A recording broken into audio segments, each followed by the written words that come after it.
now? Yes, we are live right now.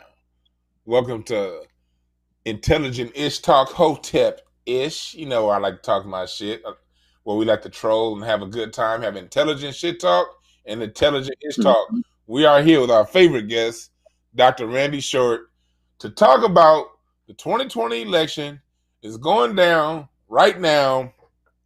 Today, an otolaryngologist. Going down, and we see there's a race. People are they're over here saying who's gonna win. You got people worried, biting their nails, thinking that the world's gonna change when it wakes up in the morning because we got a new president, not understanding that goddamn it, a motherfucking thing gonna change because that's how this country designed to do.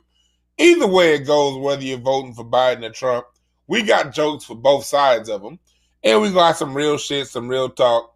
And so yeah, welcome, Dr. Randy Short. How you doing today, my man? Well, I'm very happy. This is a good day. You know, it's a good day for singing a song. It's a good day for moving along. It's a good day for watching Biden lose. It's a good time. I'm just elated. I'm seeing coons lose their mind, pork chop feminists just blowing gaskets, having and black men getting blamed for everything. This 911 blame a nigger politics, I love it. If I did something to mess up the election of Joe Biden, blame me. I mean, I will happily carry that cross. I love it. I love it. I love it. I love it. Let me tell you something. I sent you my map. Remember, I sent you my map of the election? Yes. Okay. If you look at how the map is filling in, I basically called this thing the Pacific Coast. I didn't give him Arizona, but he has Arizona. That in reality is the only state. Maybe Minnesota will not go. Will go to Biden, but everything else I called, and I'm not a trained pollster. And in fact, you know, you can pull up the map I sent you and said, "This is how it's gonna go." I'm surprised that Biden is winning Arizona. That's a surprise to me. No. Why wouldn't you? Look, those people cheat down there. Stolen identification in Texas, New Mexico, California. These are capitals of ID theft. And they do everything they can to do sanctuary stuff there. So, and those people have been promised citizenship by Biden. It's a bribe. Vote for me. I'll allow you people who are in the country unlawfully to get the benefits of citizenship, whereas I locked up all the black people because of their skin color. So they're voting for him. And particularly, remember, those areas are heavily Chicano and Mexican, all right? Their politics is going to be different from the Cubans and Puerto Ricans, Dominicans, right? Venezuelans, different. You know what's sad about Biden? As I look at this electoral map, Biden is losing by 15 points in his home state of Pennsylvania. That's never a good look when you lose, not only lose your home state, but he's kind of getting his ass whooped right now in his home state. That's not a good look. He's getting his ass whooped in Pennsylvania without anyone getting to know who he really is. Imagine if people knew that he used to rape his 5-year-old daughter. Ooh. What he shouldn't even be in the race. Someone should pick up their phone and make a citizen's arrest and have Joe Biden put in jail. And Hunter Biden put in jail right now. Man, those are a couple I have no respect for any women's rights advocates at all. For a family of men that molest and abuse women on a level equal to or worse than anything that's said about Trump. And we talk about Trump and Stormy Daniels and all the allegations against him. That can be discussed, but Biden, in fact, you can't even share information over the internet without being put off if you dare prove what you're saying, not hearsay. Yeah. You've seen the link. If I can prove what I'm saying, I will punish you. Don't tell the truth. Now, maybe they can prove something on Trump. It's in the courts. Biden's people were never even allowed to get to the court. I don't believe that Biden won Delaware. I don't. Okay, nobody likes this man. He's not interesting. Not interesting at all. Here's the thing with the whole Biden thing, man. It's just that he has a lot of people that he's been, when you've been in Washington that long, you have a lot of enemies too. You know what I mean? And they couldn't play the clean cut image of Biden. They couldn't say that they couldn't talk about his policy. His whole thing was get Trump out. And that's not good enough when you're dealing with a base that Trump has that's highly motivated to get out and say what they have to say at the poll. The Democrats, I think, failed this time around like they did last time around with the person that they chose to run their political party. Well, they like failures. Sort of like sisters like rotten dudes. Certain ones like having sex between the prison bars on the weekend versus having a regular man that's with them when they finish work. You've seen the type. Yes, you have. Sure you have. They're gangster hoes that like guys that are in court and drama. I guess they like seeing them in orange with handcuffs. And they would not talk to a dude in the Brooks Brothers who, fuck that faggot. I don't think it's responsible, right? I mean, we see this. And by the way, it's, again, black men's fault, right? That she won't pick a good man. It's your and my fault, Dwan. Mm-hmm. Here's the thing. Look, first of all, I want to shout out the chat room. Brandon, Tony in the chat room. Danielle, everybody, Shawnee, Poppin', thank y'all for joining the chat room. By popular request, yes, we do have Dr. Randy Short here in the house, giving us the business and telling us what's going on in this election cycle. I want to give a quick a couple shout outs to for the Cash App donations on previous shows to Cara, Portia. We got Jason Adams, Quentin, GL, Rosalind, Phil. Man, thank y'all for donating to the Cash App on previous shows. Please go ahead and feel free to donate on this show. We have Dr. Randy Short's Cash App right here on the screen. You see it, you see it, you see it. Donate, because this man, he just finished doing like a long-ass Zoom call with a bunch of people broadcasting. He's been busy all day. Now he's here bringing in the nightcap, letting us know what's going on with this election. Dr. Randy Short, man, it's been a whole lot going on with this election. I want to make it clear to people when we talk about the feminists. Part of the main reason, hold on. Let me speak for myself. When I talk about feminism, when I talk down to it, we're talking about it because feminism is something that's being used to split the black family. Feminism is nothing that came from a black woman's mind. That's where, like, that right there should tell you what it is. Feminism, let me say that slowly.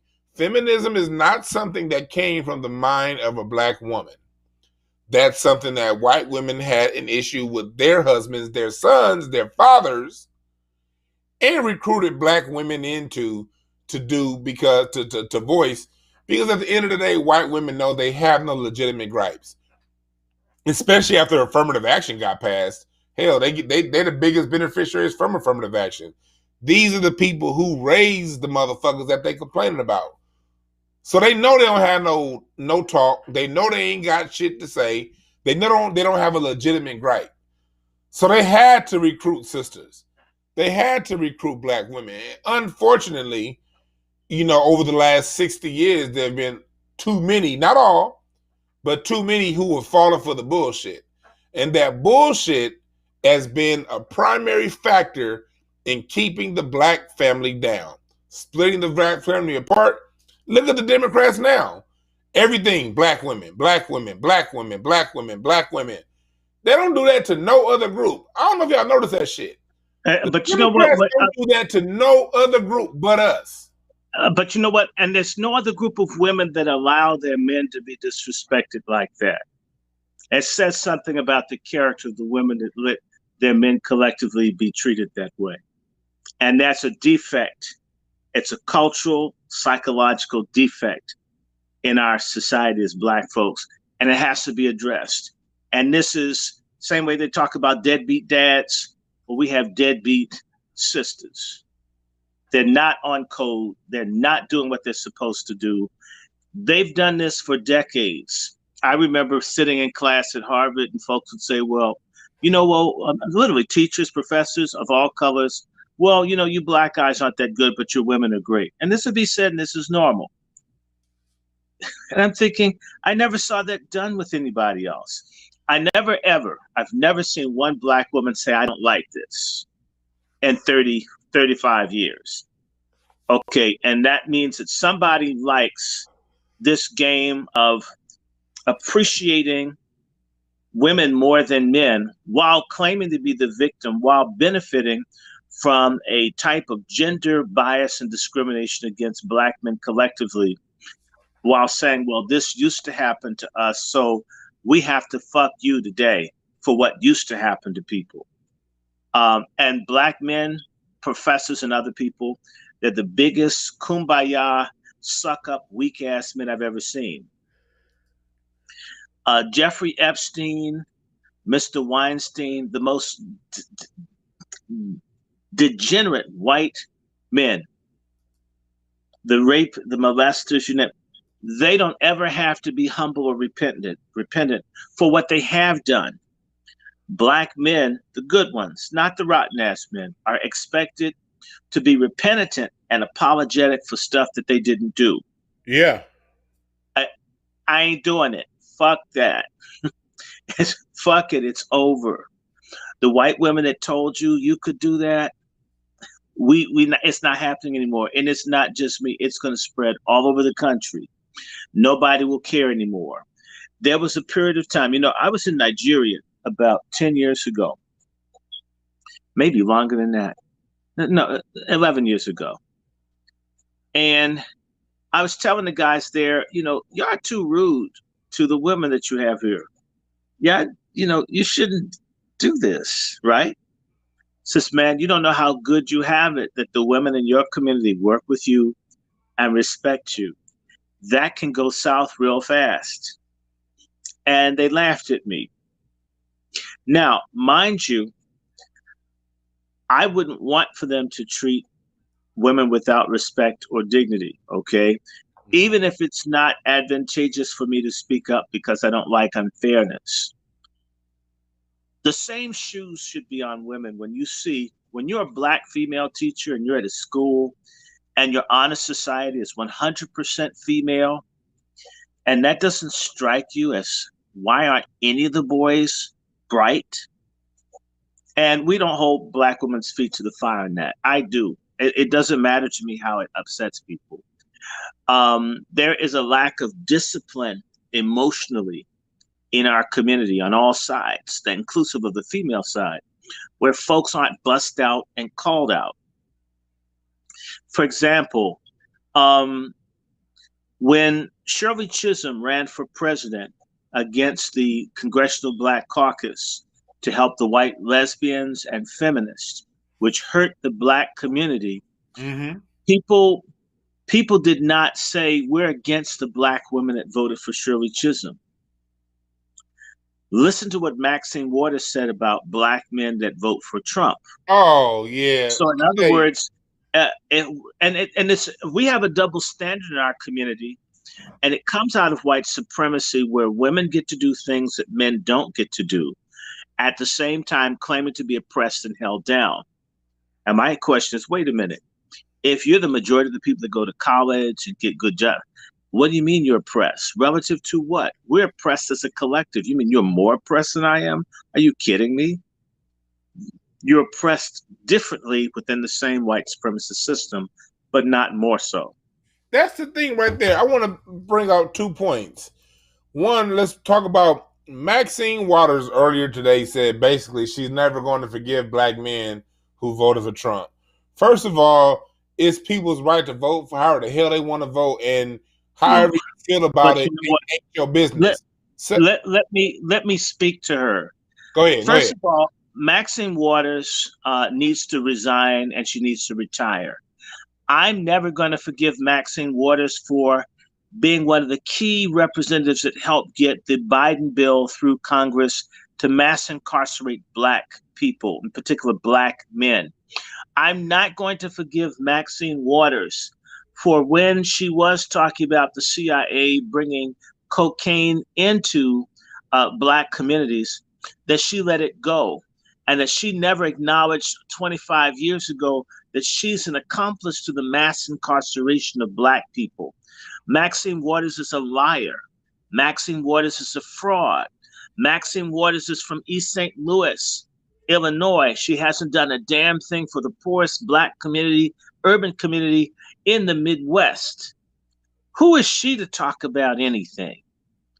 Maxine Waters' husband is a crook. Maxine Waters has supported the militarization of the police. Maxine Waters supports illegals and doesn't stand up for foundational Black Americans in her own congressional district. Maxine Waters is a major advocate for the Gay Equality Act, which would legalize pedophilia. Maxine Waters stands for nothing but her own enrichment. There's nothing. No, Maxine, she needs. I want to piggyback off what you're saying, because look, I want to tell you right now, me, DwannBrown, I live right now in Maxine Waters' district. Maxine is somebody who, my mom was very political. I remember Maxine Waters when she was here on the state level, before she even went national.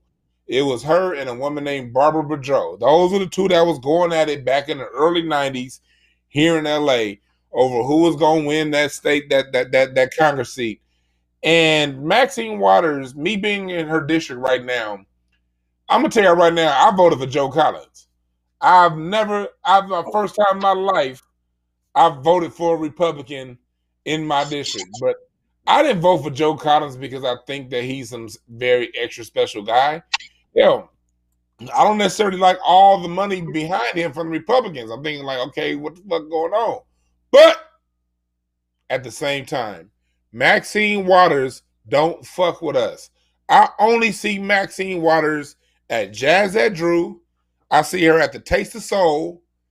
I see if Frankie Beverly and Maze is gonna be there, Maxine Waters is gonna be there.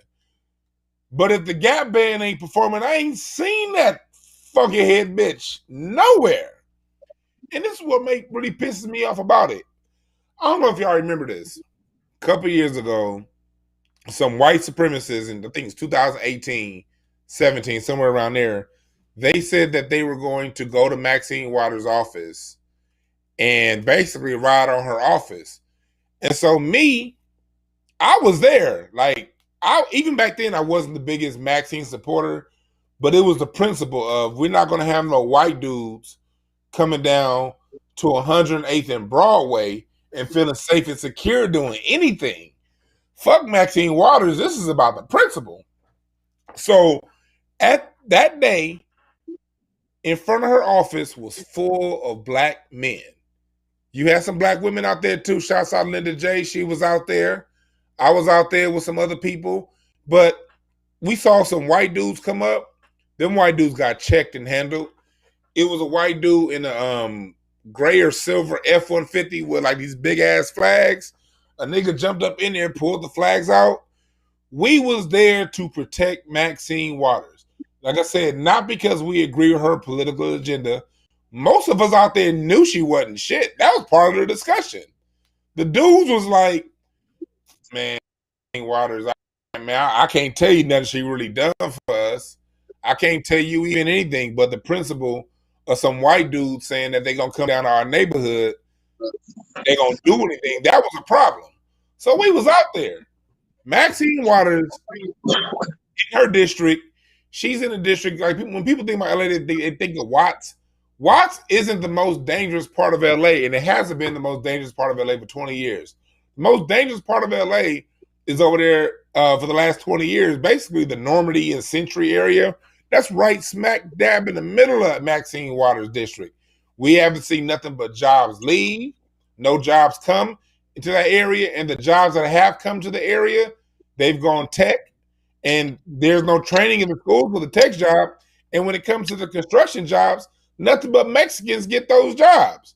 So it's like when we get a federal contract to build something like the federal money that was sent to build the subway system and to build the line, ain't no black contractors getting up on that. That's what your Congress people are for. You can't get a black contractor to bid when you got this train coming through ripping our neighborhood apart. Maxine Waters, man, like, look, like I said, I've only seen her at the music festivals. I ain't seen that bitch nowhere else. Look. Maxine Waters, I'm trying to think. What happened? I ain't even seen her at the wig shop. She live in Hancock Park. Hancock Park it's not that far out of the district, but it's still out the district. Oh, here's another cool thing about Maxine Waters.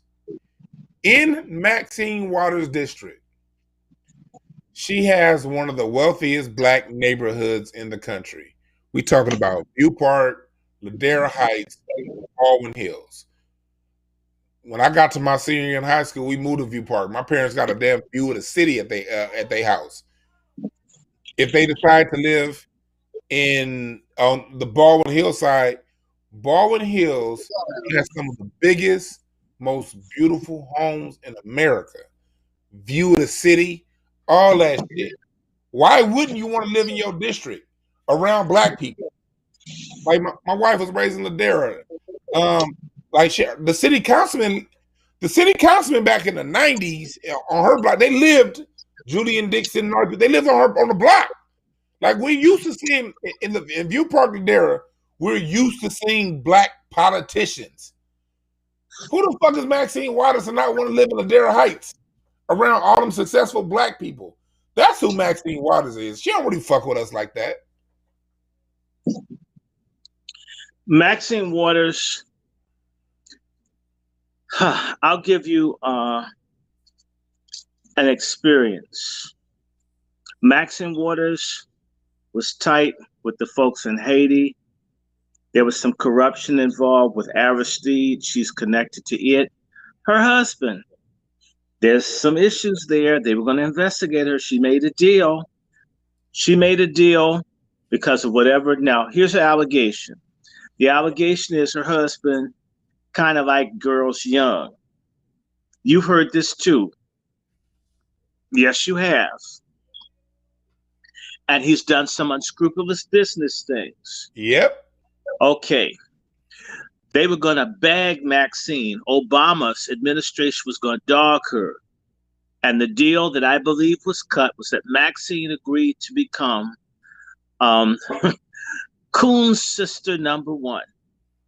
And to just be the biggest attack dog of the Democrats, as long as they let her have her benefits, don't throw her or her husband's ass in jail. Mm-hmm. And, there's a little video up where Maxine is saying that black folks are going to have to grow up and embrace the whole LGBTQ thing. It's up there on YouTube. Now, Maxine, you mean you're promoting this? If you're a promosexual, you're as guilty as the persons that are involved. Now, you're right there in LA. How do you think that she moves among these feminist type? I don't know what deal she cuts, but it all seems to go together, Mr. Dwann. That if you get their money and you're at their house, they bring you into what they do. Yeah. Now, I'll say that. That's how they do it. I'm not saying she's there, but there's a chance. Now, one more piece. On September 17th, 2018, when they had Dick Gregory's funeral at Jericho City of Praise out in Prince George's County, Maryland, same day as my mother's 75th birthday party. Mm-hmm. I had to run from my mom's party to go to try to give some respect to Mr. Gregory, who I knew, who, I don't know, he claimed I was funny and I had a gift. Dick Gregory thought so. Yeah. That must count for something. It definitely counts. For Dick Gregory to think I had promised And Dick Gregory more than one time said, I need to put you on radio. So he did try. I've never told anybody this but you. But now y'all know. Back in 2008, I said C.T. Vivian's birthday party. He had a heart attack and had a long conversation with Dick. And Mr. Gregory said, I'm going to do what I can to get you on radio. You're really good. You have no idea. Anyway, well, we're going to make it. And that meant a lot to be taken to the Atlanta Sheraton to have dinner with Dick Gregory, and him just encouraged me to keep doing what you're doing. Don't stop. Mm-hmm. So Dick Gregory said, you're good. You're very good. You have no idea. Just keep doing. Anyway, but at Dick's funeral, Maxine Waters came up and she made a comment to my cousin, Bill Cosby. And she says, a friend in need is a friend indeed. And if you need something, reach out to me. I just want to say something to you. If Maxine Waters gave a goddamn about Bill Cosby, there's all kinds of things she could have done. Not even making him innocent, but just ask a question. But Maxine's a liar because she's friends with that Jewish extortion artist, Gloria Allred. Oh my God, that bitch. That's Maxine's friend. Oh God. So this Jewish woman who shakes down every black man who's ever done anything stupid or immoral or sexual that he can be accused of, including the late Herman Cain, Gloria Allred goes after them. So you mean Maxine is her friend and she's Bill Cosby's friend at the same time? And by the way, she can't forgive black men. Well, I can't forgive Maxine for being friends to Gloria Allred. Hey. See, we need to start, I'm telling you, it's time to make war on pork chop feminism. I mean, you think just because you got a pie hole, I don't have one? You think because you have an attitude, I can't have an attitude? Where did this it bullshit come from in the black race that a lot of these pork chop feminists have? It comes from white supremacy. Mm-hmm. Fighting against feminism in our community is a form of resistance against white supremacy. And too few black men have taken this cross up, and they need to. Now, they're great folks. My heroes, like Daisy Bates or C. DeLore's Tucker, who I used to work for, I'll have a problem. Yeah, that's a cool one of the best people I've ever met. And if I can, man, at some point in my life, if I can get my stuff together, I will do something to honor that woman and the stuff she was trying to do for the black family and for black women. Mm-hmm. But she wasn't a feminist. Yeah. She was about black women, black people, and I am, I'm kind of confused. So to me, when a person says to me they're feminist, to me, they're a traitor to the black community. Just, mm-hmm. You're a traitor. Mm-hmm. That's like me saying I am into Ayn Rand. The whole thing about it's bad to do anything for poor people and only give money to rich people. When I meet mm-hmm. black libertarian, those folks are enemies of the community, period. So it's interesting that black conservative men can be hated in our community, but we have a hard time confronting leftist, liberal, bohemian, out the box, pork chop feminists. Yeah. And so, yes, I'm doing this because eventually a couple of other men are going to realize I'm not saying keep women in the kitchen chained to an oven or a refrigerator. I don't talk like I don't think like that. But I was sharing with someone. I had an experience with pork chop feminism. I was in a store buying something, paid for it. The person, they were black and female. They were mean, unfriendly, hostile. I mean, you know what I'm talking about. What I'm not even. Yeah. And you're disrespecting me in front of everyone without a cause. And At a certain point, they smile and they look over at the woman behind them. And what they're looking at is the white Klansmen who are handymen repairing the roof of the store. And they're just trying to get these white men's attention. Mm-hmm. And these women are overweight. They're covered in tattoos, weaves. And they're thinking that those white men would want them. In the midst of this, they were so busy staring at the white men who had the Klan tattoos, but they're so stupid. A lot of folks think that a pussy means that they don't have to deal with racism. Keep believing it. Hey. Go ahead. Be my guest until your ass gets kicked behind it. It's coming. Let me tell you, it's in the mail, your letter. The letter of life. Okay. As they're staring, trying to sweet talk these white men who are very disgusted at these women talking to them, they didn't give me the merchandise that I paid for, in spite of all the, I greeted them, they grew back. And when I said, may I have my bag, they snapped at me. By the way, not one shot did I fire at them. I've been shot about 50 times. I used to never say anything about it because I'm thinking, man, had a hard life, probably been abused. But I realized, why do I have to become a dartboard for all this bullshit? Mm-hmm. You know what I'm saying? I'm not putting, why is it that you put all this hate into the universe and the atmosphere towards everyone, no matter how they conduct themselves, right? And there's no consequence for it. And since then, I have been very quick to let people have it. Stick it to them. Because sometimes people need to have that. You get where I'm coming from. And that's a challenge to a lot of our people, that we have to start doing that. Because a lot of folks don't think, and how this feminist thing has been very, very, very dangerous to our community. There is a film, there's a book called After Mecca. And I'm playing with it because something is going on that's really incredible. You will not believe what's going on. My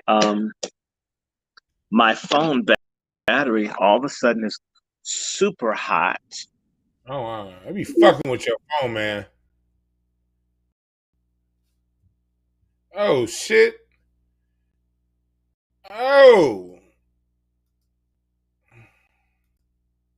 It looks like Dr. Short is out of the building. Damn. You know how it is when we talking that real shit. They like fucking with everything over here. They like fucking with the stream. They like fucking with they really like fucking with his phone. I'm not on my eCam. That I usually do this on eCam, and I can't do that because that requires Skype. And I can never get him on Skype because they be fucking with him. So I got a whole new little setup that I use for Dr. Short because they be fucking with his stream. But while he's out of here, I see per people in the chat room. Look, if you don't like what we talking about, if you don't like our approach to what we talking about, look, you should be used to it because you never liked the damn thing that your mama talked about with your daddy. That's why they wasn't together. God damn it. So don't be coming up in this chat room talking shit because we don't like what we're saying. Look, if you need some attention, it's not our fault. You know what I mean? It's not our fault that your grandmama kicked you out of the house because he was too ugly. You feel me? None of your business. So if you don't like what we're saying, leave. All right? We gonna say what the fuck we want to say, unfiltered. We gonna talk about politicians. We gonna talk about personal experience. We gonna look. If we sat around talking about, I want to sit around and scratch my nuts all day. God damn it, if you in here listening, shut the fuck up and listen. God damn, when did people start feeling that they so goddamn important that they can just shift the whole tank? Look, none of your business. I'm giving you more attention than you've ever gotten from your daddy, all right? You've never had a man spend this much time, more than 35, 45 seconds talking to you directly. All right. So with this being the first time in your life having a man talk to you, shut the fuck up and listen. Hold on, it's Dr. Short. Let me see what he got to say. What up, Dr. Short? Okay, let's try it from here because that's crazy. Oh, it's let me can you click on that link again or no?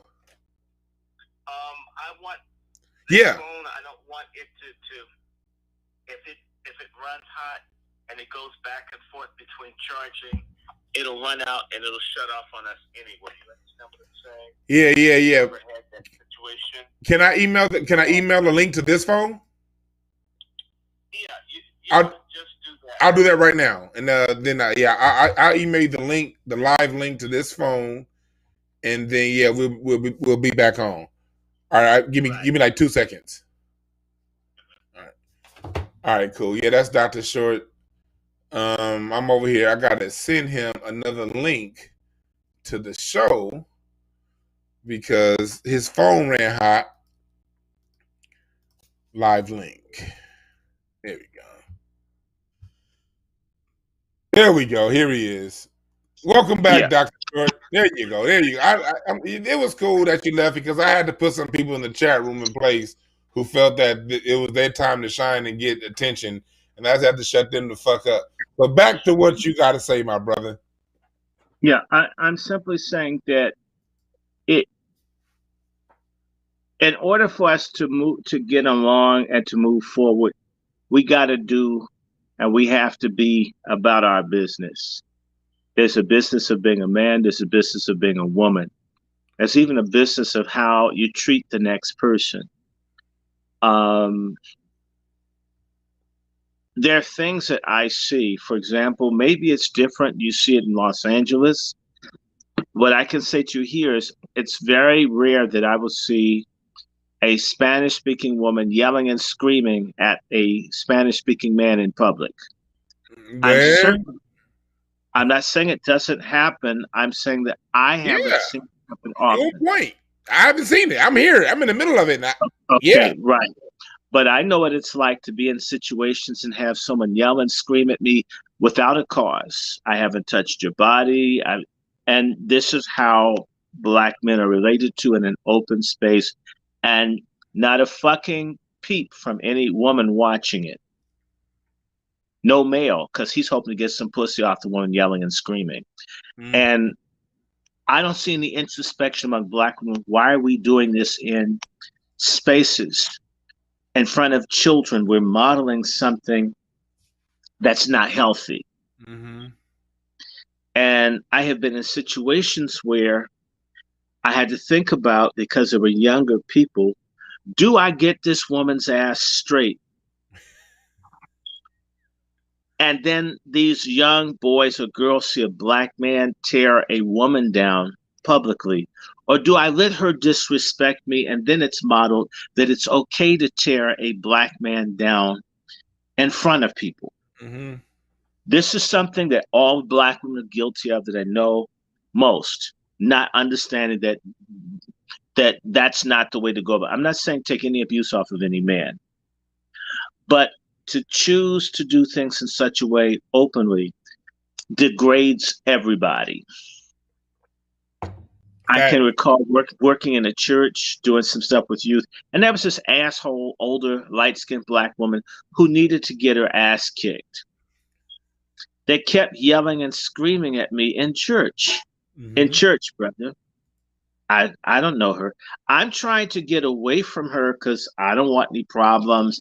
Black man, Black woman. If you say something, the women they're completely, I'm saying a lot of Black women are completely dishonest about how favorite things are for them in many instances. Yes.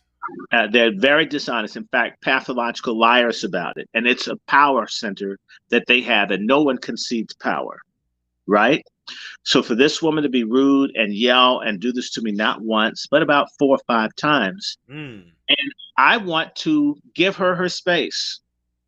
Let her have her nasty, fucked up attitude and me be somewhere else. But there was another woman who was enjoying this, who kept insisting, and she's an older sister, trying to show them respect.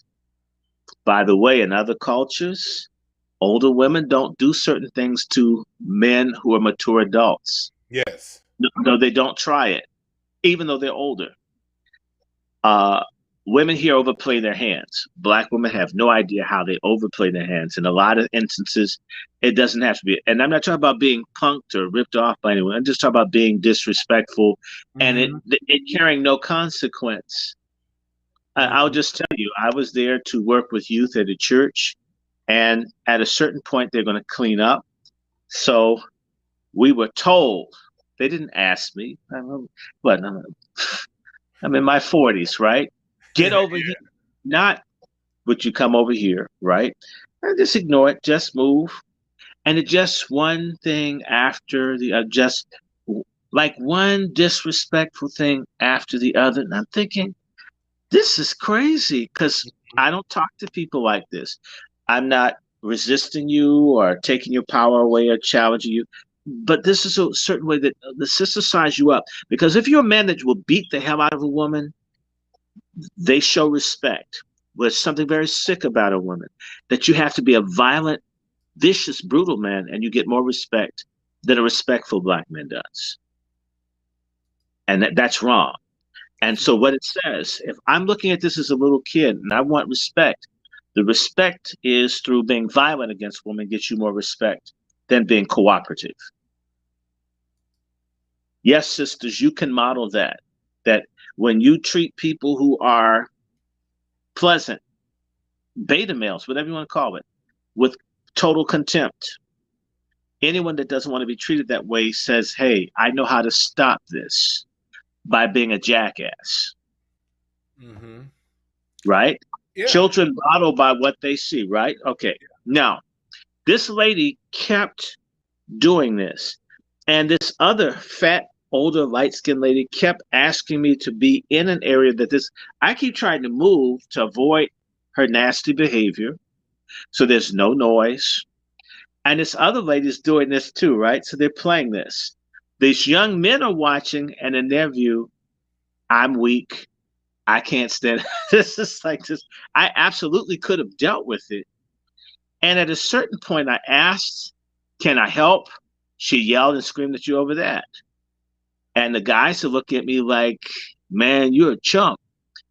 And understand, how can I work with those young men if they realize or they think everyone can talk to you any old kind of way? You're nobody I need to respect.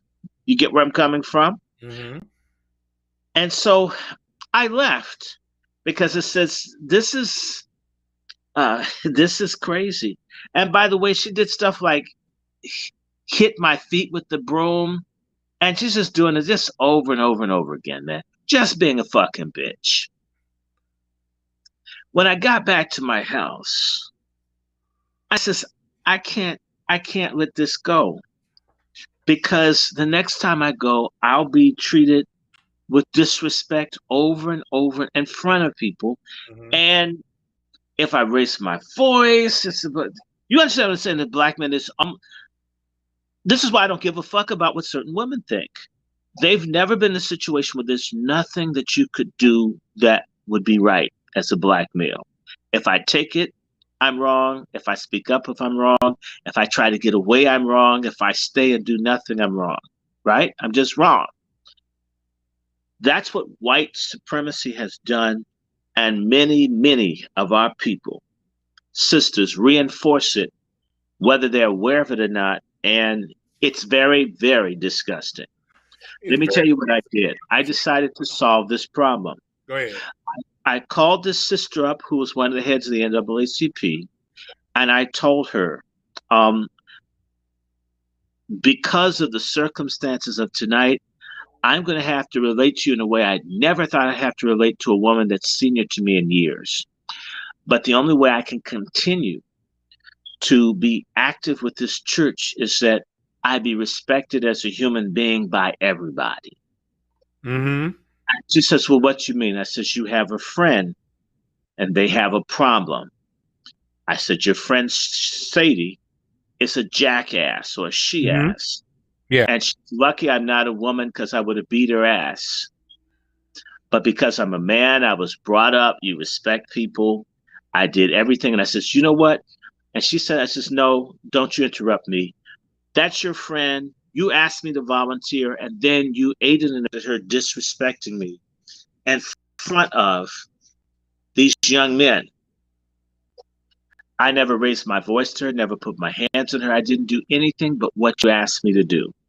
To show you I'm willing to cooperate with you. All you black women, you complain too fucking much about how all black men are one way or the other. And when you're not like that, you get treated the same, if not worse than a black man that would cut your throat to take your purse. And I says, I will not take this shit anymore. So I said, you know what? She says, well, my friend has cancer. I says, look, don't give that bitch an excuse. I worked in a hospital. I was around sick people all the time. Your friend hasn't fucked since the Cultural Revolution in China. I don't care how sick she is. And I want you to take her message. If she ever disrespects me in that church, I will beat her ass like Muhammad Ali. Now all of a sudden, yeah, I'm going to be the asshole, no good black man so I can get some respect, because obviously being a Christian, being polite, being reserved, being contemplative, that doesn't count. You know what happened, don't you? I never had another problem after I said I would kick that woman's ass. I have never put my hands on a woman in my life in violence. But do you realize how pathetic that is? That I have to talk to someone like that to just be treated like a person? You're right about that. Black ladies out here, the only thing to understand is being treated like that, talked to like that, and when you don't, you get walked on. I got something to say. It was happening, not just a pretty face in the chat room. You're right. It's an extension of white supremacy. It's a dysfunction, and it's something that we're here to talk about. People always, when we talk about these subjects, people say, "Well, what about the men? What about the men?" We always bad. We're talking about the men. We're talking about the dysfunctional men. We're talking about something. Hold on. Time. Real quick. When we're talking about something, we stick to the subject. And when we go to that subject until we're done with that subject, and then we move on. All this other stuff of being like all this. What about the look? If you don't like what's being said, that's on you. But if we're going to get to the truth of things, we have to get to the truth of things on all sides. Well, a lot of folks don't want it on all sides. That's part of power and a privilege that I don't get criticized. If a black entertainer, male, walked around with his ass cheeks exposed like Lizzo, he would be attacked around the clock. Fact. He would be.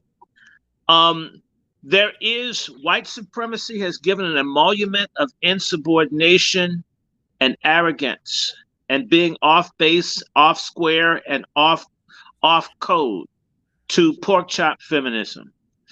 You heard about that? I'll get you in the chat room. I know you weren't talking about Dr. Short. You were talking about the women who fall for it. And someone else made a good point in the chat room when you talked about what about the babies. That's the whole point of us bringing this up, because one thing about this whole feminism thing is taking the attention off the children. And the only way we're going to get through this as a people is man, woman, child. All three. That's the Holy Trinity. The Holy Trinity is man, woman, child. And all this feminism shit, all this other stuff has got the attention, and then men reacting to feminism, and because of the pressure we got to deal with, it's gotten to this fight between men and women, that no one is remembering the kids. And so the way we bring kids back into it is there needs to be a balance. Over the last 60 years, there's been an extreme balance, and it's been an imbalance that's been instigated and done by outside white supremacist forces. So the only way our sisters are going to collaborate a pork chop feminist trend. And and like I said, if it's too much for you in the chat room, hey, somebody just go ahead and kick none of your business out. None of your business is somebody. Time them out again. You're on timeout for 300 seconds. Now you're back in here running your mouth. You look like somebody that was raised in foster care, and your mama lived right next door. It's people like you that love all the goddamn attention but don't want to listen when motherfuckers are trying to give you game. If you don't like the game being spread here, get the fuck out. Exactly. So, my friend, in order for us to have order, we need some people like C. Dolores Tucker. We need people like that. Maxine, maybe they were about something, but I want to remind everybody, Maxine worked for Congressman Damali, and that means that Maxine and them worked with the People's Temple, Jim Jones, the ones that had the black women and babies killed, as did Nancy Pelosi, as did Barbara Lee. Oh, yes. And so I've been noticing this inconsistency when black women and babies are killed or raped or molested. A lack of action or passion by women of power and influence in Washington. The women don't say nothing. Because they're in on it. And so we keep saying this whole woman thing, and we separate it out because we're making, as feminism teachers, that women somehow are more spiritual and so forth than men are. I don't believe that. They're very spiritual men. They're very spiritual women. They're very great men. They're very great women. They're very wicked women. They're very wicked men. As for the jackass in the chat room, whenever you talk about something, they insist that you talk about men too. That's bullshit. When you watch The View, when you watch Oprah, they never talk about these things with any balance. When they go in and they talk about males, it's only men. No discussion of women. Fact. So we're balancing it out by talking about what they won't talk about. If they do their damn job to deal with their part, their sphere, you wouldn't hear it from me. It's like that stupid woman in sports, Jamel Hill. Why does she? God, that Beetlejuice looking bitch. Just shut up. And yeah, shut up. Find something else to do. And so, in reality, we're going to have the country's going to continue to be more conservative. It's going to be far more uncomfortable to rogue, out of control, pork chop feminists than any other group of women, because a lot of them have never taken stock of how good they have it.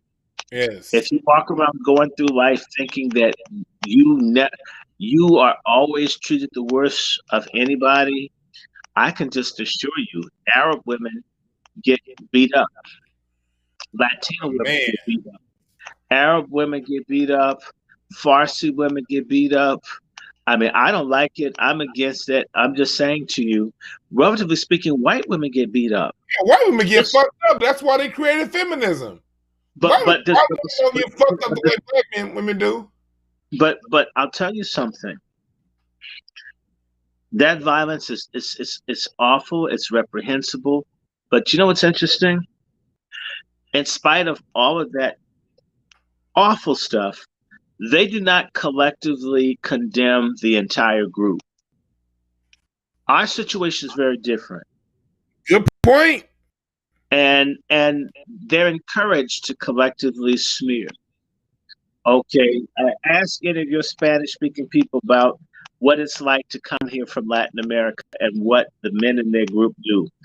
As awful as our trifling black men that we do have in our ranks are, there is nothing that condones this inhumane treatment of women that I've seen in many places in the world in our community.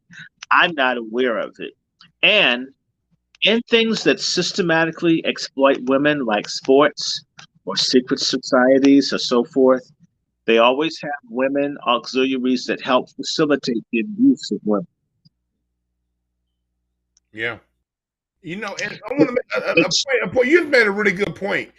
One black male society here in the United States of America, we have no system of trafficking. Now, you get a few broke motherfuckers who want to pimp here and there and do things, and they sell off to white men. An open society, black male society, it ain't none of that trafficking shit going on. Matter of fact, if a dude came out and said he was into that kind of shit, he'd be a weirdo amongst us. We couldn't even be around us. We don't do a lot of the shit that these other people do. And I'm not saying, look, I want to make something clear to the ladies. I know it's a lot of fucked up things men have done. Most of the people who are hurt, it was your daddy who did it. So I get it. My thing is this. The things that we're doing as Black people can all be pointed back to a condition that we're placed in. When you talk about those buck-breaking farms, when you talk about all these different things that were embedded in us over hundreds of years, you have segments of our society who participate in this degenerate behavior. But That's overall, our society don't put that shit. We don't support that shit. We ain't down with that shit. Now, when you're dealing with a lot of these other societies, look, go watch that Netflix documentary on Jeffrey Epstein. The police was involved, politician was involved, high-level business people were involved. It wasn't just Jeffrey Epstein. Those women fell victim to a whole system of white people who had power, who facilitated what went on. Black people don't do shit like that outside of a few dumb motherfuckers that's on the side that we don't even fuck with like that.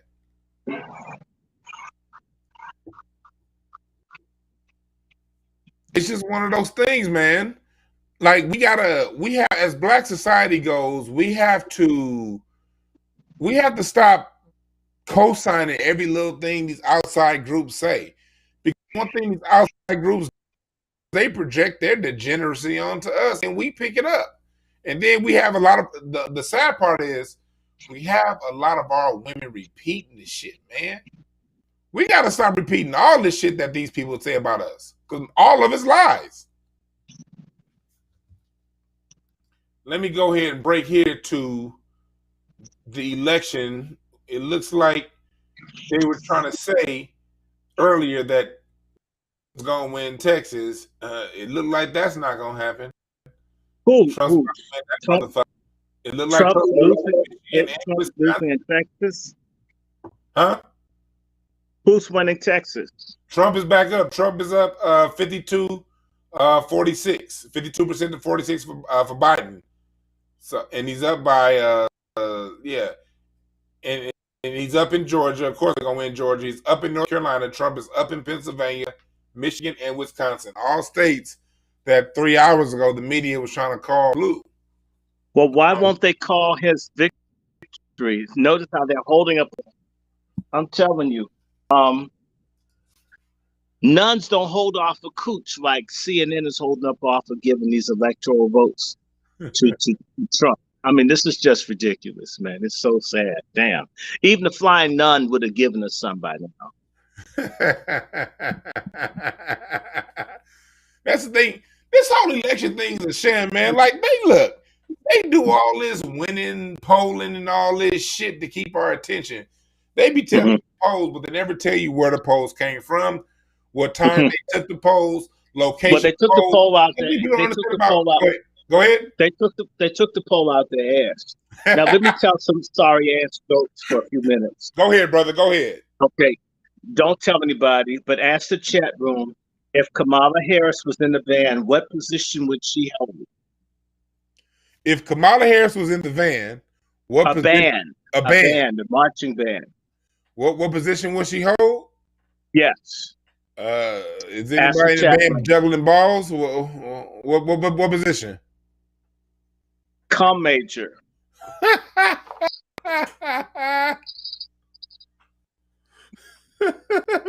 The cum major. Yeah, there's one more. Why does Joe Biden like Cardi B? Why not? Why does he like Cardi B?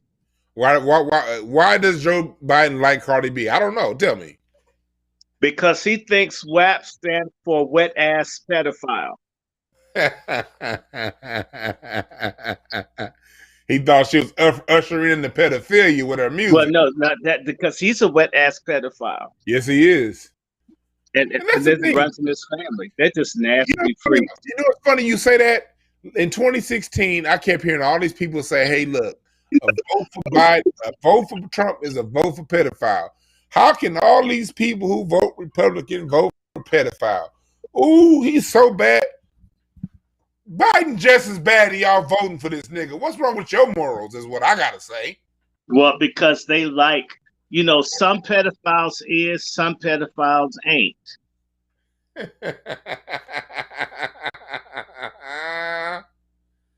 And that's the thing, man. It's like in this race, we got 2 pedophiles suspected allegedly, 2 alleged rapists. We got 2 alleged people who done. We got 2 verified dyed-in-the-wool racists in this motherfucker. It's like it's no real difference between the 2. They both raised shitty kids. I got a question, Dr. Short. Who raised shittier kids, Trump or Biden? Trump. He raised shittier kids? No, better. Okay, so I was saying, because Biden, your kids are dramatic. One of them died, then the one who died, the one who alive, marries his widow. What kind of shit is that? No, he didn't marry the widow. He screwed her and her daughter. Oh yeah, that's what it was. It's just one of those things, man. It's like, what's making all that noise? Hold on one second. I need to close. I don't know what's making that noise. It's all good on my end. Ah, shit, I think they froze up Dr. Short again, man. God damn it. It looked like they froze him up again. Well, he'll be back up in here. Let's see what y'all talking about here in the chat room. He's David B. Biden about 5 times groping little girls. I think he's been more than 5 times. This motherfucker Biden, this shit, he be groping. He be looking like crazy as hell when he doing it. That motherfucker be having that old weird ass smile on his face. This motherfucker Joe Biden, for him to grope little girls like that much on camera, what the fuck is he doing when we ain't on camera? Not just pretty face said, I'm not picking no poison. The hell with both of them, exactly. On my ballot, I wrote in Dr. Funkenstein. George Clinton. That's who I wrote in for president, goddammit. Any man who can write, who released Teddy Roop off the motherfucker than Atomic Dog. That should be that's a much better person in position to run this nation than either one of these 2 crackers that we got running. Yes, I do believe Biden is worse. Biden is worse for black people. That don't mean I support Trump. I don't give a fuck about Trump. Trump is a racist. Trump is sorry. He look like Orange Tang. Matter of fact, he look like an orangutan. I don't fuck with Donald Trump. Make that very clear. But what I do like, I like the fact that Trump is making these motherfuckers mad.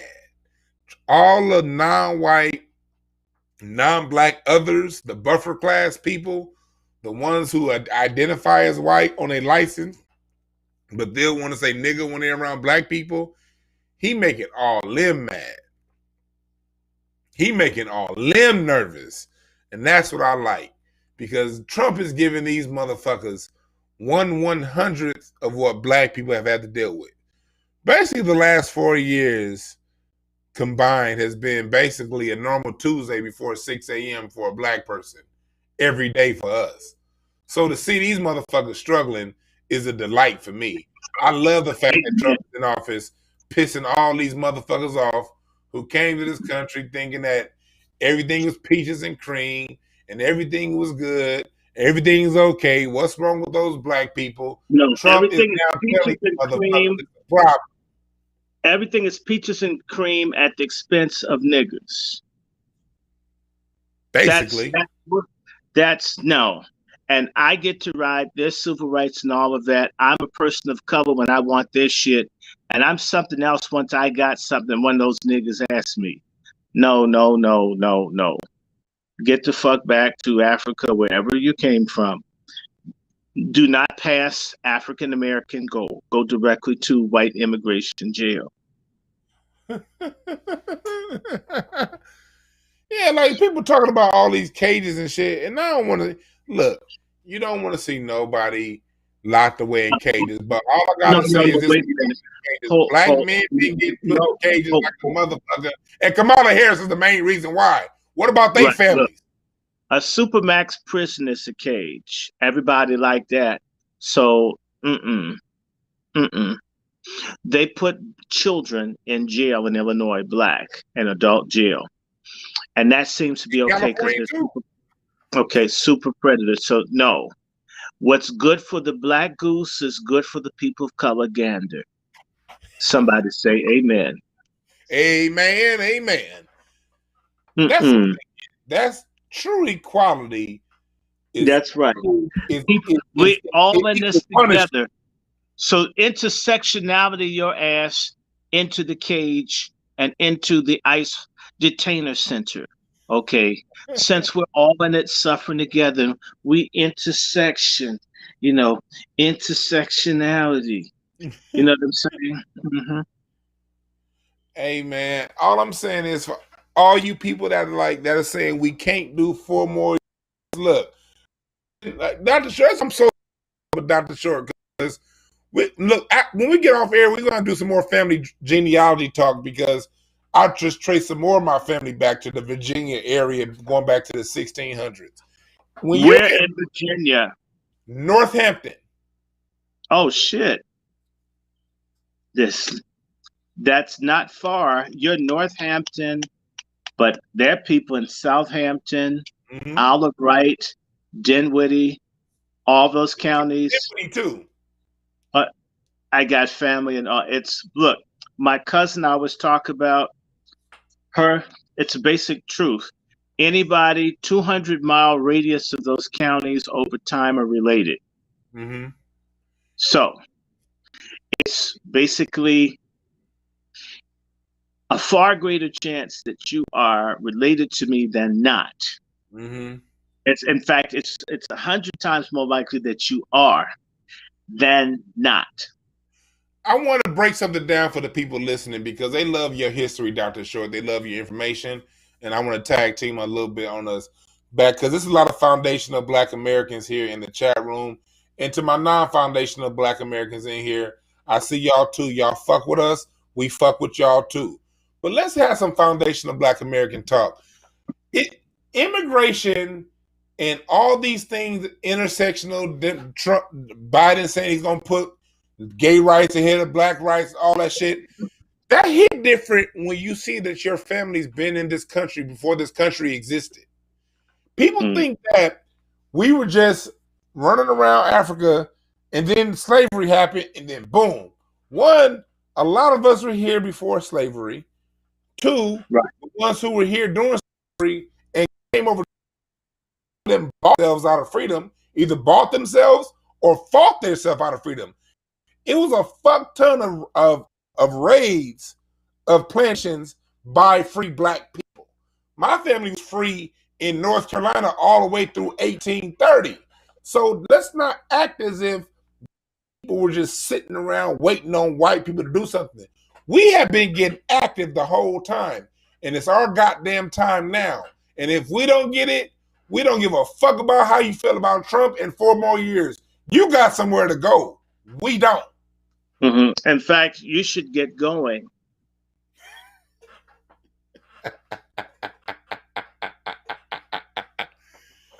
Right now.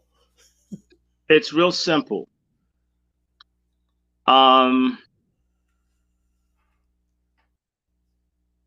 If things worked out, 1 or 2 or 3 things that I'm doing.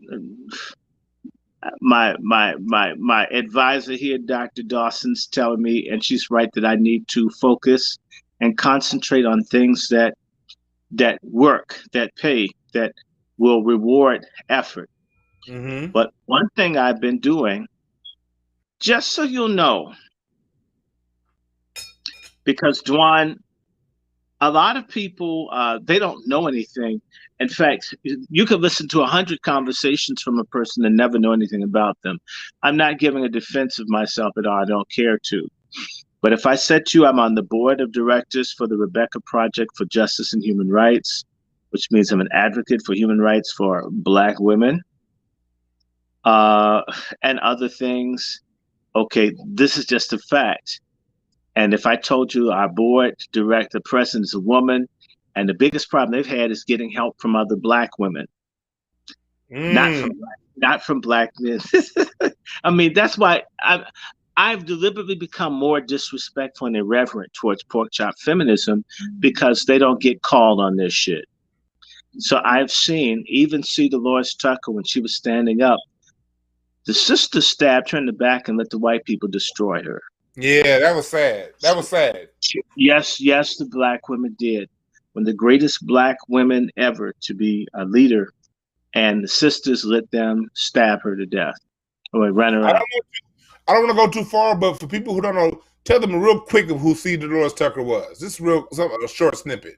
C. Dolores Tucker is the first Black woman to become, I think, a secretary of the Treasury or some high position in Pennsylvania.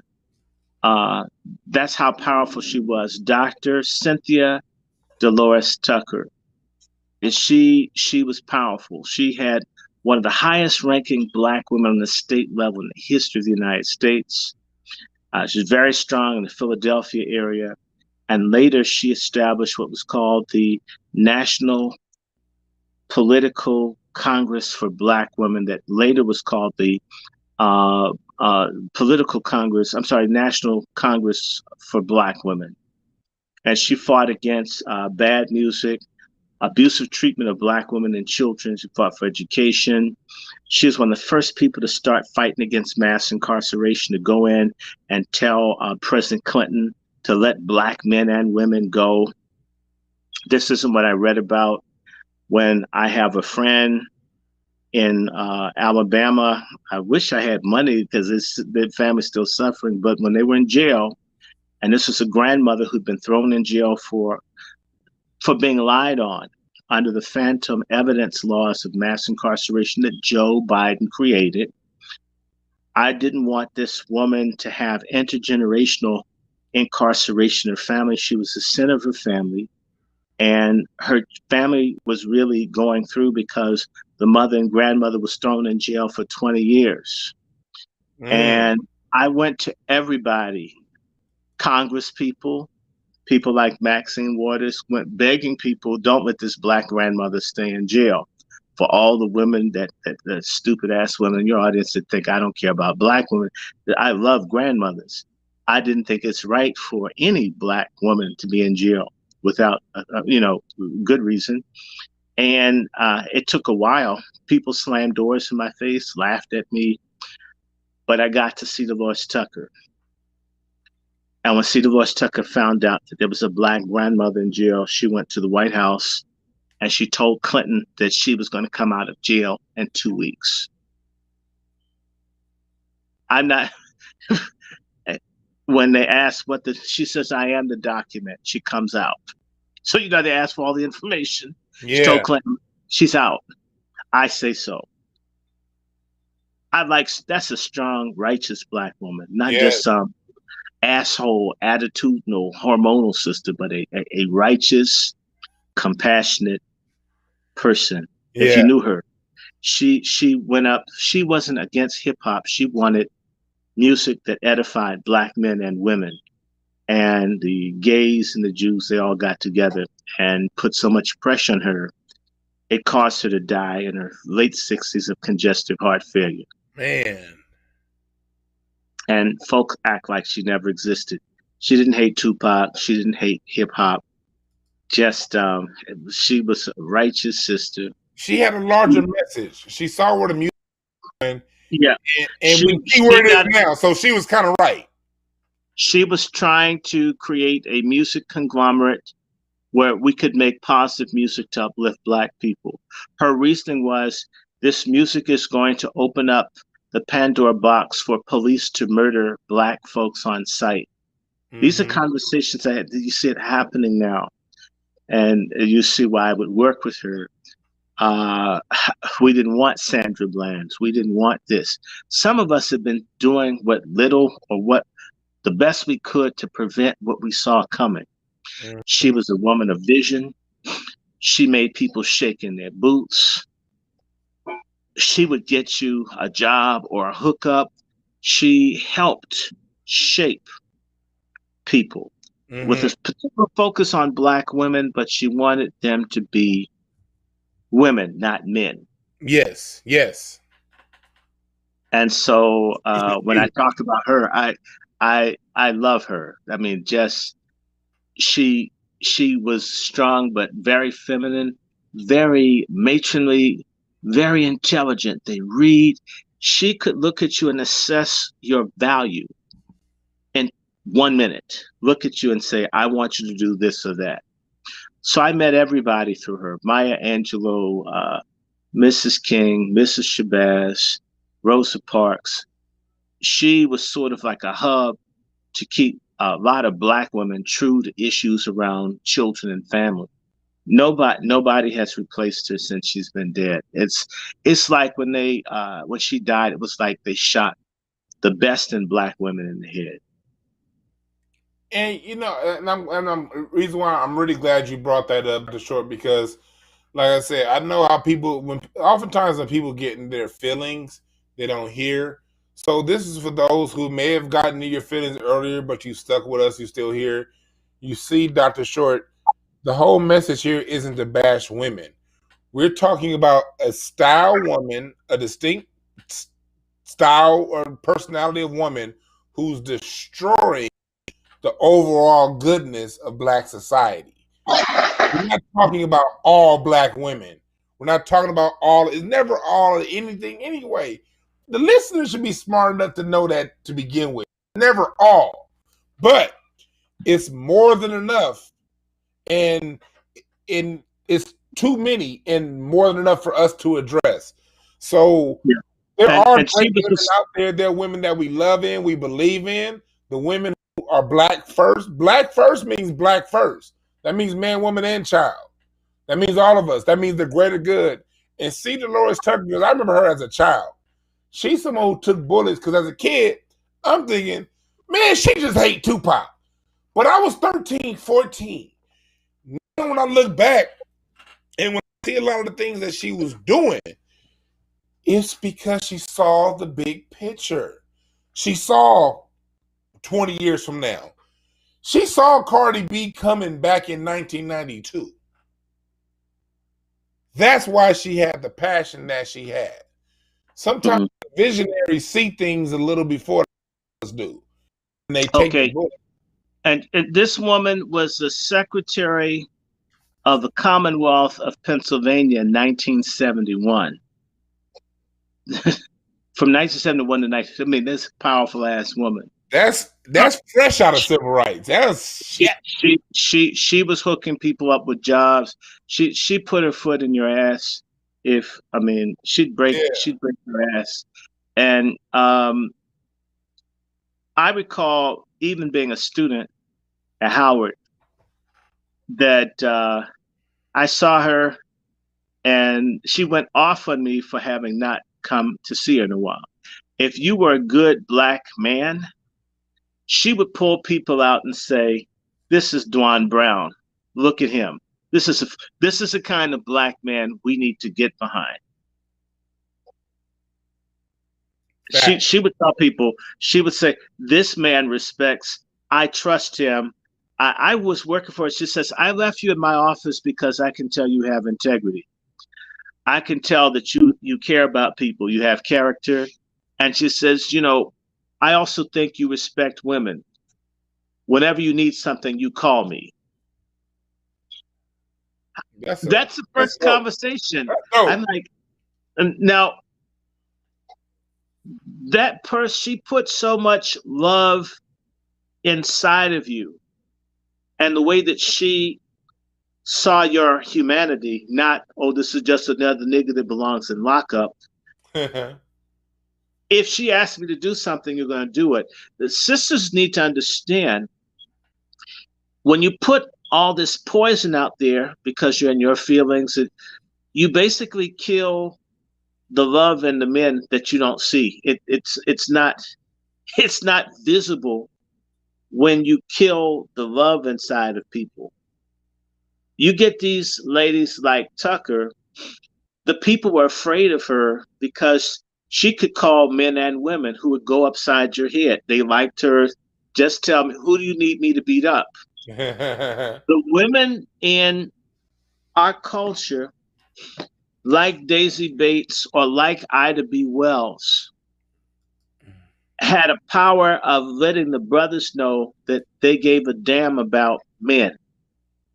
Mm-hmm. When a man feels like you care about him and you're not against him and you're for him, you'd be amazed at what he might do for you. This is something that we've lost, the art of forming relationships where we leverage respect for one another as a means to mobilize, organize, and force change. Marcus Garvey, when he married his wife, she respected him. They went up against the whole world, man and a woman, weren't even foundational Black Americans. But when we care about each other,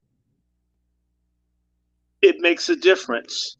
What feminism does, and what I call the brother fucker toxic pimp syndrome in Black men does, is it kills the love and respect. I can tell you right now, if Angela Bassett were being attacked by someone, it's not so much that she's a star, but what she conveys in her demeanor, whether it's fake or not, would make me as a man want to defend her. Yes, yes. Stallion and Cardi B or Lizzo, I'd probably mind my business. I'm the same person with no great ability to fight, resist, to do anything in both instances, but there was one woman of dignity, character, and worth that commands, if you're a real man, to do the best that you can for her. The other women are of low character, low morals. It doesn't inspire you to do anything but get the hell away from them before they lie on you for child support, give you an STD, get you in a fight with one of their lesbian or heterosexual male friends, right? You know what I'm saying? Get away from them before some drama hits. Yeah. This is something that's not being said to sisters, that you can command respect without doing a lot of yelling or screaming or acting like a dude. And it doesn't mean being all weak and girly like the white female joggers that keep touching their hair when the rapists are chasing them. They run in place as the rapist is catching up. No one's asking you to take all your defenses down. But what they are asking you to do is stop taking a sword and stabbing everyone and thinking no one's going to stab you. Same white feminists tell you that being overweight is sexy, and they're starving themselves to death to attract white men. When you see the talk shows and the white women are small and the Black woman is bigger than the table that they're talking with, like on the morning show, and nobody's, I'm sorry, sisters, y'all not using a whole deck for your card game. Why are you bigger than most of the people you're on the show with? Don't you know? I mean, doesn't that stand out and somehow that you're different, at least in size? You know, I was having a debate, 23 years ago with the feminists, and of course I won. And I was talking about something, and it was one of these loudmouth, chunky, pork chop feminists. I love fighting with them. And I said something to the lady, and the girl said, well, you know, she's I said, she's not bitter, she's better. And I says, no, she's not better or bitter, she's bigger. And I said her favorite gospel song is an autobiography. You know what it is? She said, "What song?" "Somebody Bigger Than You and I." And um, they stopped bothering me. They couldn't take it because a lot of it is that we've been sheltered from honest dialogue. The same way you have fake news lying about Trump, we have fake news in the Black community. And a lot of unvarnished conversation from a male perspective has been hidden from a lot of assistants. Men have to hear whatever women want to say all the time. Facts. And so I'm deliberately having, God damn, all the time. Having conversations that people don't want to hear. It builds up discipline. In fact, if you don't like what I'm saying, either you won't talk to me or you'll stop having conversations in which you'll get a response. You real talk. And you're right about that, David B in the chat room, Anita Baker. Anita Baker was the last woman to apologize. When was that, 1994 when she wrote that song? Yeah, and you know what? There's a lot for men to apologize for. But you know what? I want to see women apologize too. It's interesting that the Million Man March was talking about atonement. The Million Woman March, nobody knows what the fuck that was about, other than we can have a march bigger than yours. What was the message? You're right about that, because the Million Man March was a Day of Atonement. The Million Man March was about men talking about what men need to do to get back on top, to get things in order, to keep the family together, to keep the children together. The Million Man March. None of that happened with the Women March. The real thing is, help the community. We have a march. Oh shit, we got an internet connection problem in this motherfucker. Hey, are y'all there in the chat room? We having some more. There you are. There you go. You're back. No. Ah, shit. Hold on. It went out. You went out again. Mm-hmm. God damn it. People, y'all fucking with Dr. Short's internet. What is it? Go say something now. Hello? There we go. We got you. Okay. It was about being in competition with Black men instead of we need to work on our half of the Black community. Because it assumes or it asserts we ladies have it together. It's you men that are all fucked up that we have to take care of and get right all the time. That's what not and we always have things straight. And the point is if we're all at war and you have everything straight, then you're not really fighting. Because when there's a war against the people, the women get bombed like the men get bombed. If your house hasn't been knocked down and mine has, it's because you're a collaborator with the enemy. Oh. Okay. If my house hasn't been knocked down, and yours hasn't. Okay. And that we're at war. And you've got all these privileges and things that I don't have.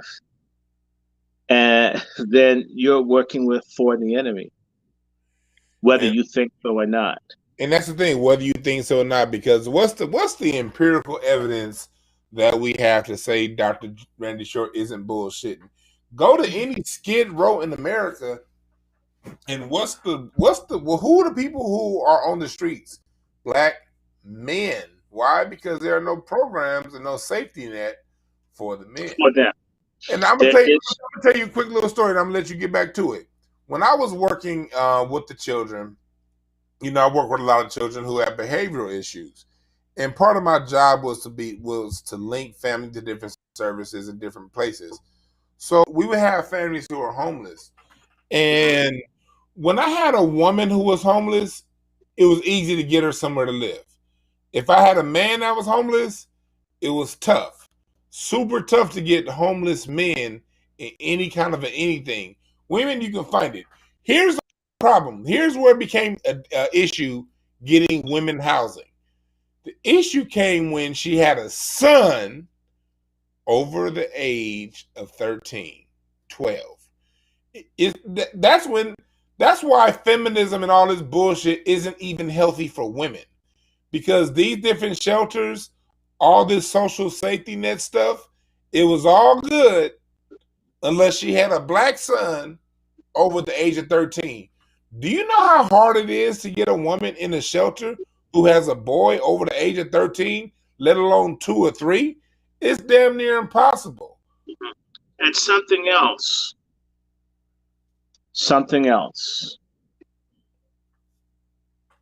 Not only is it harder to get anything for them, not only is it harder, but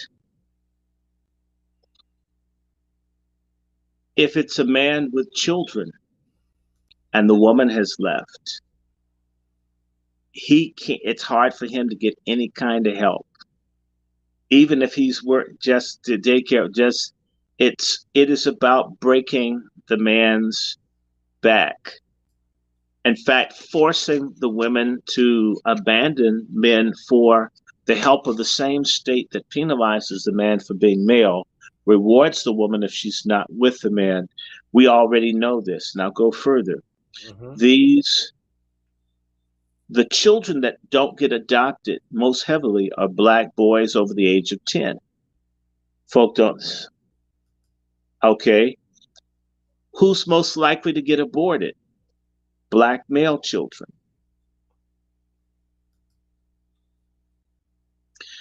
These are conversations that we can't have. I share with you why. What feminism strips women of empathy, black women, because it presumes that men can't be victims. So that 13-year-old, I know someone who was above 13 that couldn't live with their grandmother because they were male. So they ended up homeless because they're boy.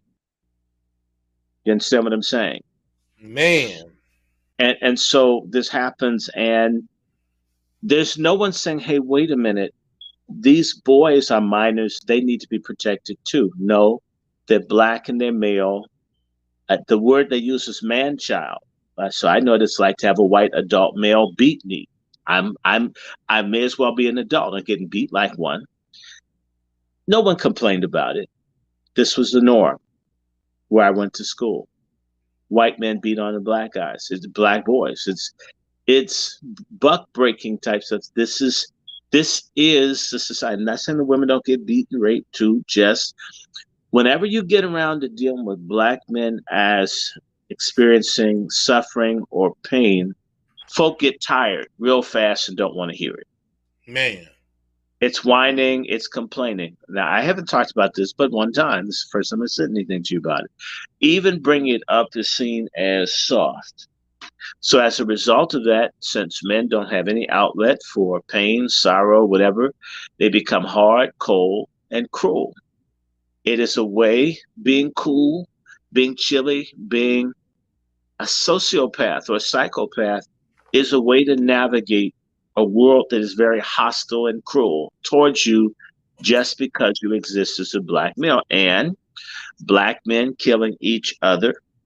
And I want to say this about violence, as much as I don't like it. Do you know that black women are far more likely to kill black men than white women are to kill white men? Or Hispanic women to kill Hispanic men, or Asian women?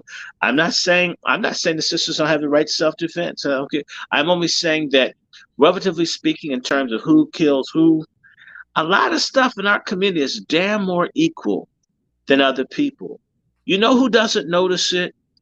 People who have shit for brains.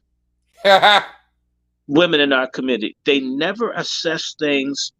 It's all emotion and feeling, how I feel, instead of saying, okay, you live in a Hispanic community.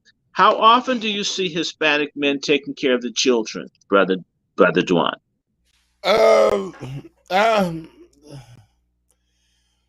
Yes.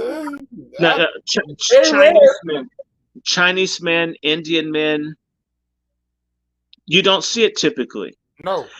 It's far more common to see a black man carrying around a baby doing this stuff, and yet black men have an image of being uncaring, lackadaisical fathers. Center for Disease Control proved that back in that study they did back in 2012. It said black fathers are more active with the children than any other race. Yeah, but you know who doesn't know that? Oh, the pork chop feminists. Pork chop feminists don't give a fuck about what is real. They're more interested in sticking to the doctrinal line of white lesbian feminist. And this is the only way to deal with the pork chop feminist is to show disrespect, scorn, and ostracism, which is hurtful emotionally and psychologically, but it's necessary. It's sort of like an electrified fence for cattle. They won't cross the line. If they get shocked one time too many, they learn. And my problem, my issue with black men is they're so into the brotherfucker toxic pimp syndrome of always begging for pussy, always trying to be a lover when you can't even take care of the woman you already have. Until part of the fake game is to never have honest conversations with black women. If you're always hearing a lie, you live in a fantasy world. You live in a bubble that's going to get busted. A lot of our sisters need to hear things, even if it's hurtful, to hear it, but you learn something. It's like discipline. It's like learning a language. It's really annoying having to work on practicing. For example, if I just verve off to another language, agora eu estou practicando minha conhecimento da língua portuguesa in order to comunicar com as pessoas que falam em português. It's annoying as hell to hear that until you learn. And once you get used to hearing it, you're able to navigate and modulate the sound into a message that you can work with. Ismi Randy, Anafi, Medina Al Washington, right? If initially it's annoying as hell to hear this. But then the more I become conversant with another line of communication or pronunciation or grammar or modulation of sound, it makes me more effective in my communication. If you're only listening to pork chop feminist propaganda speak all day long, you would think weighing 400 pounds is sexy. You're like you're sex on the beach in your motor scooter because you can't walk around normally.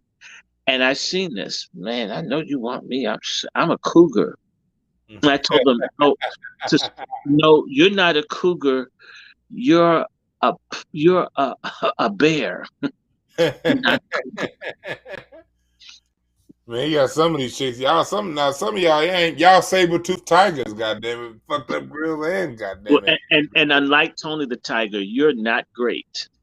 Well, in size, you're great, but not in terms of beauty. And we have to have these conversations. And, I hope my lips are chapping. This is like they're looking at my lips and then complaining about my lips chapping because it was cold. And I guess they're afraid like my little chapped lip would scrape up against somebody's clitoris. Oh, that's uncomfortable.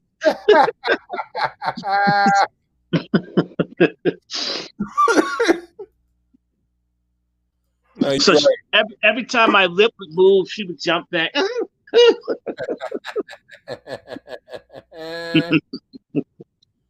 Oh man, so real quick, I want to give everybody an update as to what's going on. I know y'all paying attention.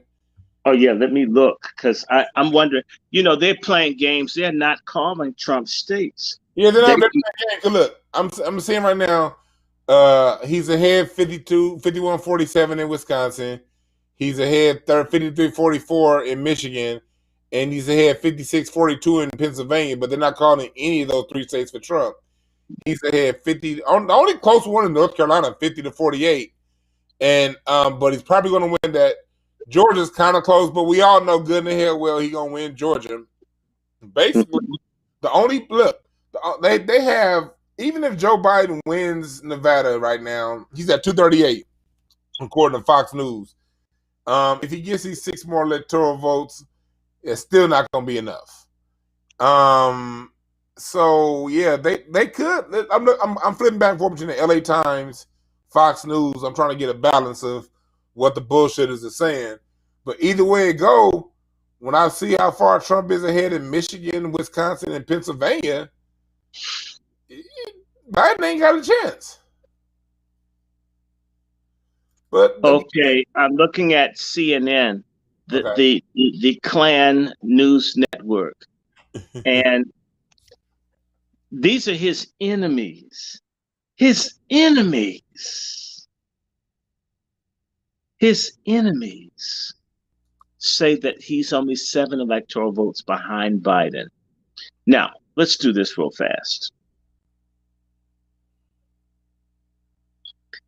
He's going to get Georgia, North Carolina, Pennsylvania, Michigan, and Wisconsin. He's got it.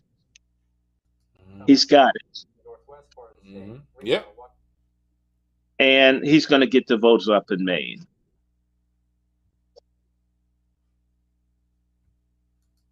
Now, remember I sent you my map of how the vote would look? Yeah. Do you see how close it is? Go to CNN. It's almost what I sent you a week ago. The only thing that's not matching is they haven't. I don't know what's going to happen. I thought he'd get Nevada and Arizona. The only thing that he hasn't gotten that I thought he would get is Minnesota. And the good news about Minnesota and these other places is that even if Trump doesn't get the electoral vote in that state, he's got the popular vote right now. He does. Trump has the popular vote in the country. So far. And here's this whole electoral race and running, this shit's at the end of the day, man, it's all a game, man. Like these polling numbers, we don't know none of this shit. And on top of that, let's talk electoral college for a second, Dr. Short. People don't understand that, like when it comes to electoral college, prisoners are counted electoral college too. And your cousin that's getting shipped off to prison, whatever county he's in, whatever the people voted for in that county, your cousin in jail voted for it too. That's another extension of the prison industrial complex. You see Joe Biden beefed it up and Kamala Harris, and now you have states. You got these states out here, like with like Tennessee, Alabama, Mississippi, really Alabama, places like that, who may not have the population for 9 electoral votes, but when you add all the prisoners that they got up in Alabama, they get more electoral votes, which go red. You got a lot of blue people in that state. People say, hey, it's all those black people in Alabama. It should be blue. Well, let me tell you, what keeps the states from going blue are the mass incarceration laws of Joe Biden. So the Democrats made them red, and they don't really care about that. So with the millions of blacks that can't vote in this country, which is a violation of the Voting Rights Act of 1965 that's not enforced, and Maxine Waters doesn't talk about it, nor does Clanburn or Coonburn, whatever you want to call the little Uncle Ruckus. That Jim Clyburn is a sorry son of a bitch. Well, he looks like Uncle Ben's had a crackhead brother with a receding hairline and no chef hat. Okay, we're gonna talk about Jim Clyburn. He kind of looked like a male Lori Lightfoot. Lori Lightfoot, that's one of the few people I'd say looks better than him. Hey, and on top of that, let's talk about some over here in California. We got a lot of shit going on. We got a lot of local stuff going on over here in California. We got these amendments and shit that they have on the table. It's a lot of things that are going for locally that that are important. But is this national shit. Look, man, we ain't got no control over none of this national shit. This is the reason why you see people like Dr. Short and I having a good time and not biting our fucking fingernails and nervous and shit. And I thank y'all for joining the chat room, because it looks to me the chat room is having a great time and they loving you, Dr. Short. The chat room is loving everything that you're saying. And I love my chat room because we all see through the bullshit. We here having a good ass time because we know, regardless of what happened, You know what I mean? They can't do shit for us. You know what I mean? And What we have to do it for ourselves. But I'm looking at this. I'm looking at this map on Fox and the projections. I'm just going to say this to you. Even if Biden gets Nevada, which would give him 244 electoral college votes, his ass is grass. yep. Because Trump's going to get Wisconsin, Michigan, Pennsylvania, North Carolina, and Georgia, and he's going to beat. And I genuinely believe he's going to still get Nevada. I think that he may get Arizona, and I think they may even have to give him Minnesota. Yep. I believe that he may get Minnesota yet. And what will end up happening is it's going to be the vote like what I was saying, that Trump would get somewhere between 305 to 330 electoral college votes. We just have to see. I actually think he'll get Alaska. I forgot about that. He'll get Alaska too. He's going to get Alaska. That's Sarah Palin town. So, you know, like you're saying, look, the reason why people always say, oh, you support, look, my thing is, I know with Trump, black people recognize and see that we have an enemy. We don't have an enemy, we don't have a friend in Trump. And I trust black people more than I depend on any politician. When black people see our enemy, when we see what the problem is, we generally confront that shit and we win because we are fighting people. We people who we don't matter what the shit look like, we gonna overcome it. We gonna be good. Our biggest problems come when we think we have a friend in office. When we think we have a friend in office, we get totally relaxed. We don't pay attention, and we get majorly screwed. We thought Bill Clinton was our friend because he went on the Arsenio Hall show, and he was one of the most knocked down, drag out racists that we've ever had in office. Between his media bill, between his bill that he's the Biden bill, all that shit that he did, and niggas to this day still don't really look back on Clinton and see how big of an enemy he was to us. Same with Obama, and it would have been like that with Biden if he won. But for your Biden supporters, your cousin fucking shag wearing, liver spot looking motherfucking wanting to be president ain't gonna win, and Kamala Harris ain't shit, and she ain't gonna be shit the rest of her life. Ha ha, you stanky bitch, you're not gonna be vice president. Well, you know, all I'm going to say to you is that what I've really enjoyed about this race is that Obama has not been able to draw a crowd because finally some niggas have woke up and recognized that Ofaga wasn't shit. And so when Biden loses in the next few hours, it will be proof that Obama destroyed the black support for the Democrats. And so I'm so thankful because now a lot of us look at the Democrats cross-eyed. This is really wonderful, man. I'm really excited about this, and you know, I want to shout out Jason Black because back in 2016, people asked, "What's going to happen? President Trump's in office. What are the Democrats going to do?" And Jason Black, the Black Channel said, the Democrats are going to double down on the shit. So we may stand fast and get rid. He said that 4 years ago. He was right. Jason Black, and black people have far stood fast. Jason Black and Professor Black Truth are really, really phenomenal people. I really like them, man. I'm really enjoying their shows. I don't want to be like them. I want to be like us. And so we need to do a morning after thing, maybe a couple hours, and say, all right, all of you coons that are butthurt, now that the Trumpers have run a political train on your asses, now what are we going to do? And I'll just tell everybody, the new enemy is Republicans, the traitor, coon, black Republicans, who will be in positions of power, who block Trump from giving things to black people. We have to attack them. The Republicans will become public enemy number one, and we need to have a civil war against the boule.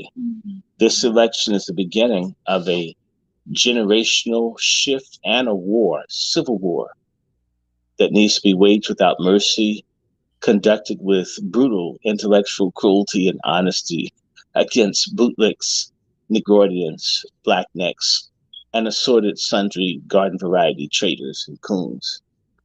We have to put the word race enemy in our mouths, race traitor in our mouths, anti-Black American deviant or deviationist or subversive. And these people have to be ostracized, rejected. If you're an artist and you're really despicable, your records not be purchased or your everything. We have to begin to use the little power we have to force everyone. We're not asking you. And again, no foreign entanglements. all feminism must be purged from the lives of Black people. Strung up tonight wouldn't be soon enough. Eugenicists have to be kicked out. All. No more mercy. No more understanding. Your gender, and your genitalia does not give you a pass. Either you're for the people or you're against the people. You're either for us moving forward or you're against us. There can be no compromise, no in between. There is a war coming between the free world of foundational Black Americans and the slave world of the boule coons. Conflict is inevitable. It is inevitable because at the end of the day, we have to get shit right. It's only one way. Look, we gonna get this shit right as a people, and as the Black men in society, we gonna make it right. What's happened is a lot of people Black men in the last 6 years, for the most part, been chilling, and y'all kind of forgot who the fuck we are. You know what I mean? And you've been having a lot of these and I get it. Why? Because when it comes to social media, when it comes to the news and all that shit, they only point out the Black folks, like on national TV. They only allow henpecked, weak, sorry sons of bitches on the mic. They don't have nobody like Andrew Gillum. Like Andrew Gillum. I mean, he couldn't even fuck a Black man. It had to be like a white passing around HIV positive porn king. BT had Andrew Gillum on some election night forum going on today. Who the fuck listening? He done got his asshole blown out, and they still trying it with this motherfucker. But you know, I never called it BET. I always called it Nigger Entertainment Television, and it's certainly become that. If they have, in fact, I guess it should be called Dick Sucker Entertainment Television with him on there. Look, Brother Dwan, you know Ron Hurd, right? Your brother Ron. Shouts out to Ron Hurd. Now, I need to remind you, did you see the show we did back in March where I told Ron that Gilman's going to get busted fucking with some man? Okay. Didn't I say that before it happened? Yep. You go check the dates. I called Ron and says, Ron, I had a vision on time. I had to call people and says, oh my God, dude's going to get busted doing meth with some white sissy in a hotel somewhere. And I said, I like his wife is fine. But, you know, it is what it is. God make me wrong because he has beautiful children. I mean, but I'm telling you, he's going to be messed with some man. When you see it, Ron, you'll know I take no. I remember that. I told my friend, oh my God. Not just Star, thank you for joining the chat. Thank you, David B, for joining the chat. Y'all got to go to sleep. Thank y'all for joining us. Go ahead, Dr. Troy. Two of my lovely guests who they fuck with you, they love you, they want to tell you they love you, they gotta be out. But yeah, thank y'all for joining the chat. Watch the replay tomorrow, motherfuckers. Now go ahead, Dr. Short. All I'm saying, when they're bringing Gillum out, that was to try to get like the vote out. By the way, I was thinking about it. Do you know how Kamala Harris, sends a letter?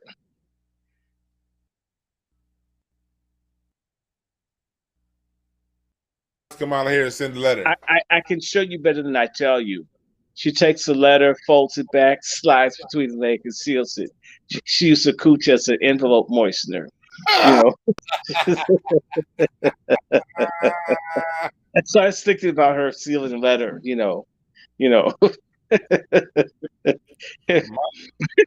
So, Hey, I got a question, Dr. Short. Tomorrow, when Kamala Harris is lost, is she gonna blame her Indian lineage or the black side?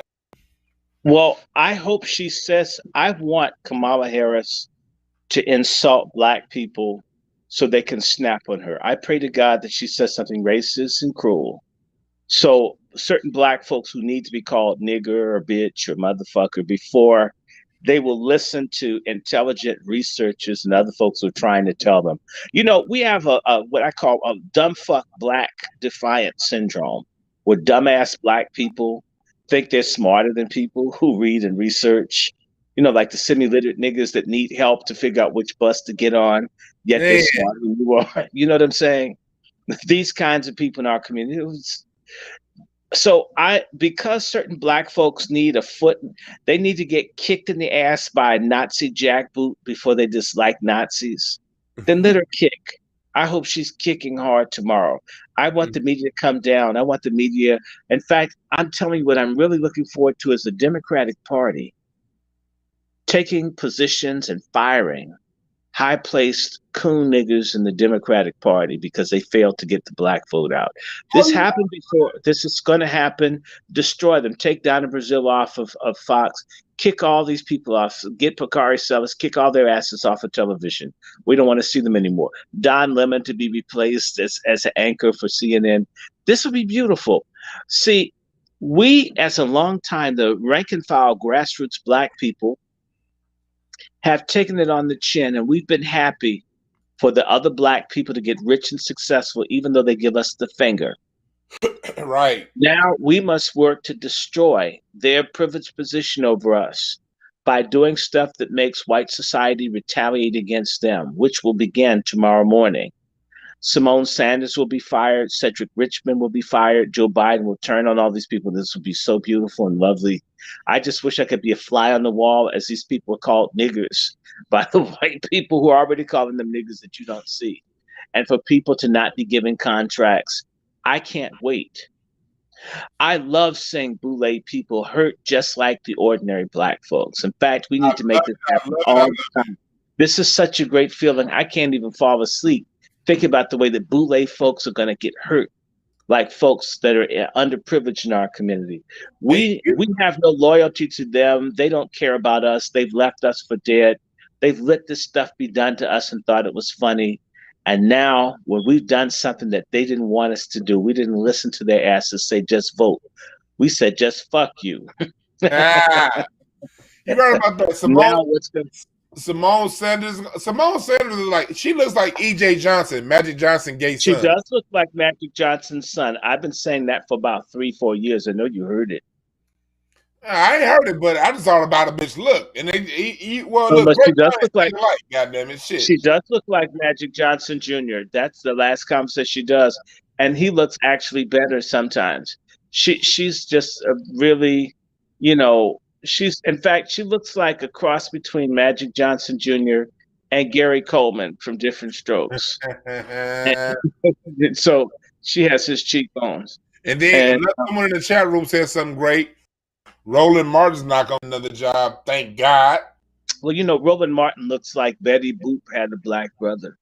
He does look like Betty Boop. With that receding hairline with little Superman curls and shit, that's so out of date. Damn it, Roland. And his head is shaped like a Rubik's Cube. His ass, too. Fuck Roland Martin. Oh, well, no, don't say that. He may call you up.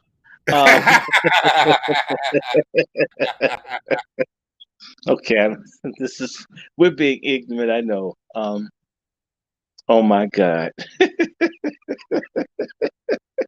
Connection issues. There we go. You're back. Well, then, man, brother, my phones won't charge. I had to put my phone in the freezer. All of a sudden, my phone got super hot. and wouldn't cool off. I put it in the freezer so it would charge. Man, see, that's what it is. They fucking with our stream. Dr. Short, we're gonna have to do something again, like I said, later on this week to recap. Once, because right now we still in the middle of it. They probably not gonna call. We all know Trump won, but they probably not gonna call it to the morning. So, well, let me give a Trump speech to you guys. Go ahead. In fact, let me give an Obama speech, because they're gonna have Obama come out, and he may have Michelle standing next to him, and she may be sticking a sex toy in him to give him plastic courage to talk to black people. I'll say, yeah, Michelle, just thrust it, but hold your hand, because the camera's going to be right here, okay? So get over here, stand over, but push it, but not too hard, because, I need to breathe. And he's going to say, for 8 years, I served as your president. I was a president to all the people. And as you know, a certain gentleman won the election. We couldn't stop him. His name is Donald Trump. He's racist. He's outrageous. And he won again. I don't know how. But I want to say something to the black men who did a disservice to John Lewis, to Martin Luther King, and to everybody else that came before. But we have to stick on the Democratic Party plantation. And when we walked off, it wasn't the right thing to do. You owe it to my legacy to continue to vote to get nothing in return. God bless you. Nothing. And Donald Trump is going to go on and say, after 4 years of fake news, constant attacks on my friends and family, but my faith in God and the American people to make this country great again. We've come through the most contentious political election in this nation in over 100 years, if not of all times. I feel humbled to be your president for another 4 years.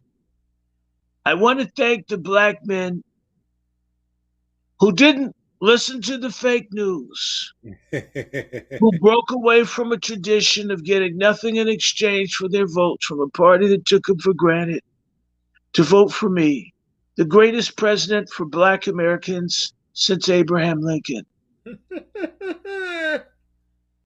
I don't know if I'm going to give everybody reparations checks, but I'll be thinking about it. But I want to thank you very much for coming out and proving to all the people, all the Clintons and the people in the swamp, all the people that called me a racist, all the people that blame me for the disease as if I could just make everybody sick. Hey, I wouldn't do it. I wouldn't make you sick. There are people blaming me for making you sick. I didn't do it. So the next 4 years, we're going to turn this country around. I just hope the people that voted against me get sick. I hope that there are no respirators in your hospital so you can know what it's like to suffer like my family has. God bless the people in America that voted for me. And in particular, all you black guys, if you don't have a job, look me up. Just don't listen to the Republicans. They told me not to help you guys. You gotta come see me. I want to bring up something before we get out of here, because I have to go in a little bit. Bring up again the Republicans. People think, look, I'm tired of you dumb motherfuckers that think just because we hate Biden, that means it's some. No, we hate these Republicans just as much because these Republicans. More.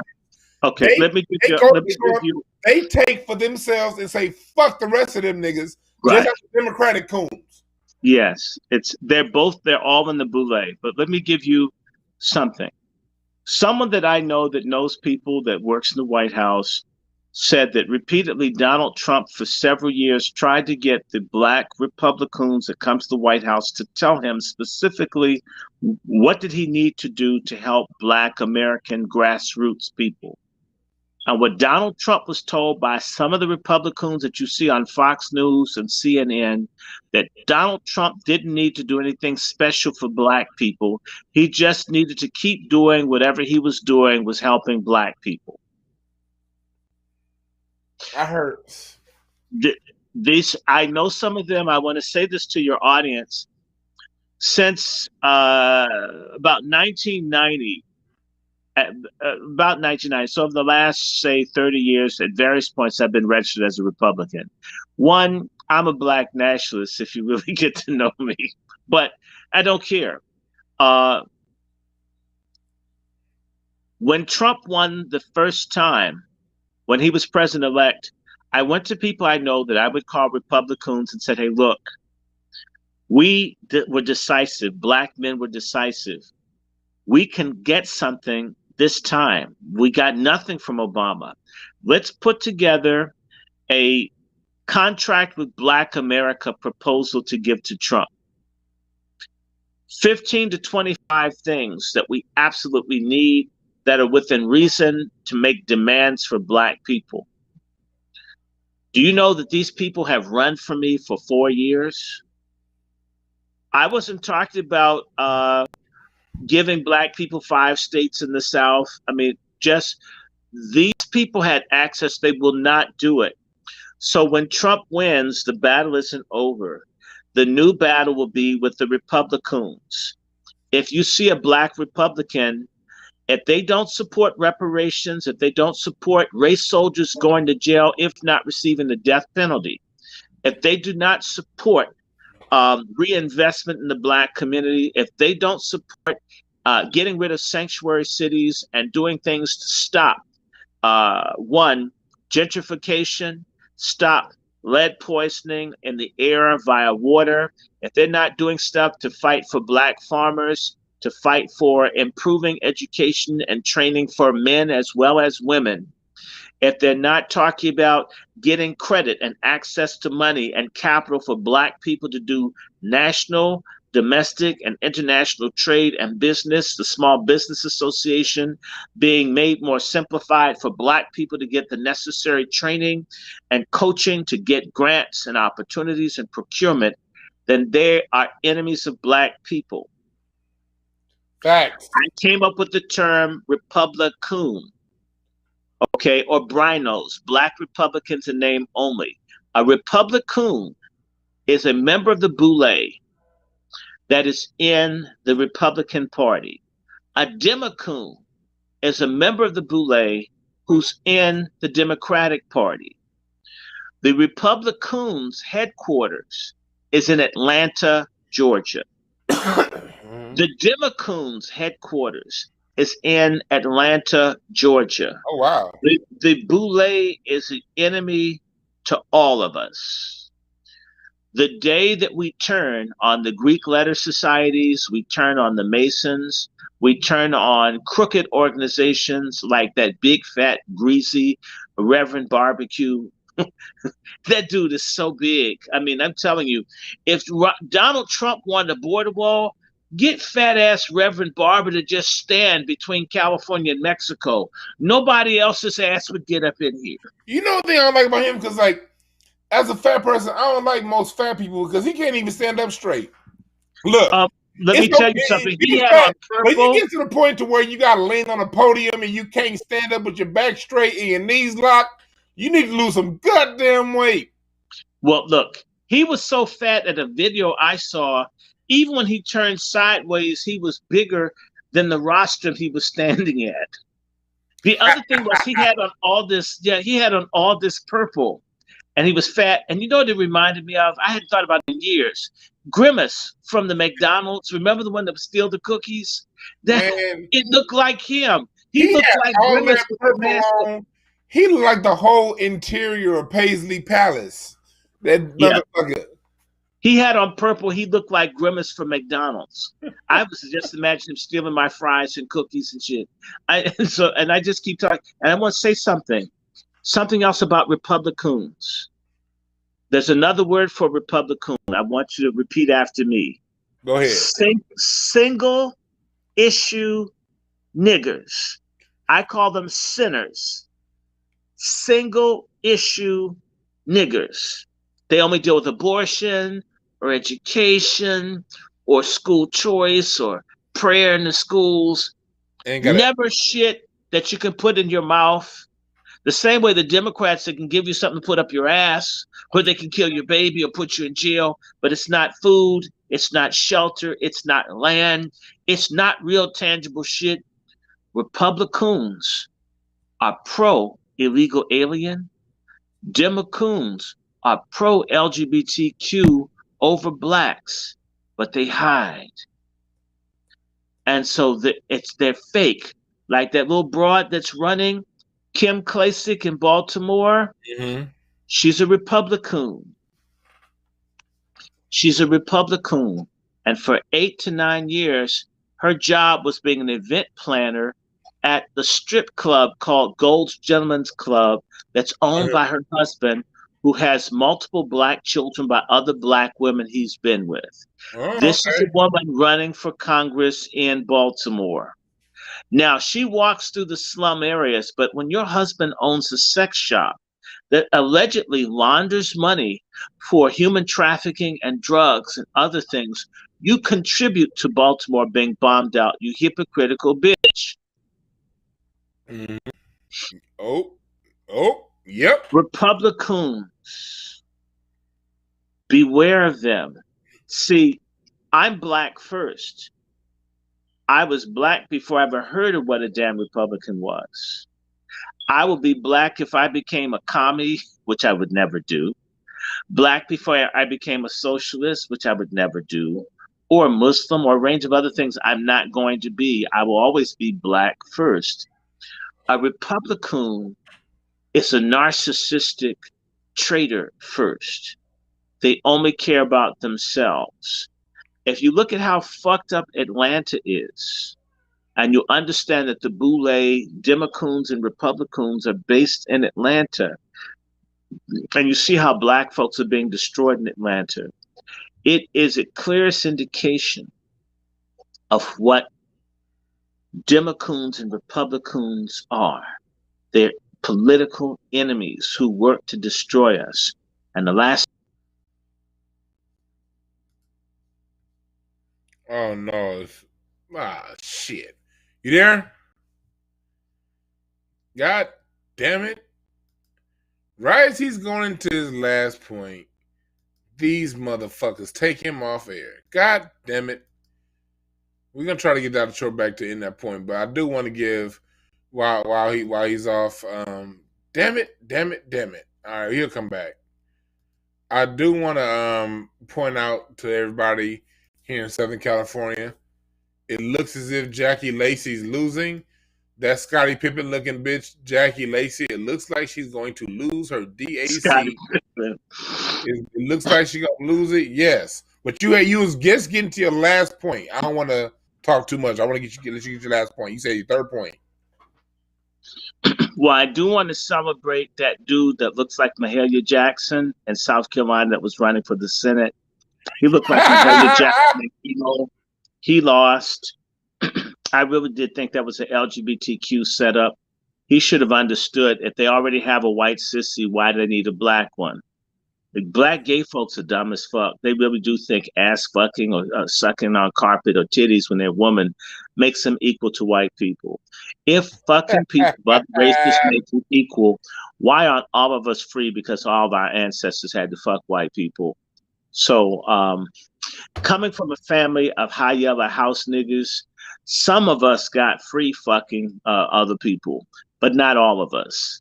So that's not even 50-50. I just want to put that out there. That's free advice. You can take it or leave it. Now, what I was going to say about the Republicans. The Republicans support eugenics. All over the country, there's a move to legalize prostitution and pedophilia, as well as vaccinate or use unsafe drugs without parental consent on black youth. The Democrats and the Republicans are willing to get money from the pharmaceutical corporations to destroy a new generation of young black people. We must have a civil war in our community against our traitor elites. None of these people is worthy of our respect or loyalty. The sooner we turn our backs on them, disrespect them, run them out of our communities, humiliate them, the more free we will be. Any people that ever liberate themselves first purge themselves of their traitors, of their sellouts, of their compromised fake ass preachers, teachers, leaders, entertainers. If you're not for the Black cause, you deserve our collective contempt, scorn, abuse. Yes. This is what we must do. The time is now. Go to hell, all you little fake ass people from the church, because if there was so much fucking forgiveness among Black Christians, we wouldn't have 1 trillion denominations. Facts. Okay, so fuck you. Yeah, I don't give a damn. I don't believe in it. You don't believe in forgiveness. If there was forgiveness in the Black community, we wouldn't have the amount of homicides, divorces, and other shit.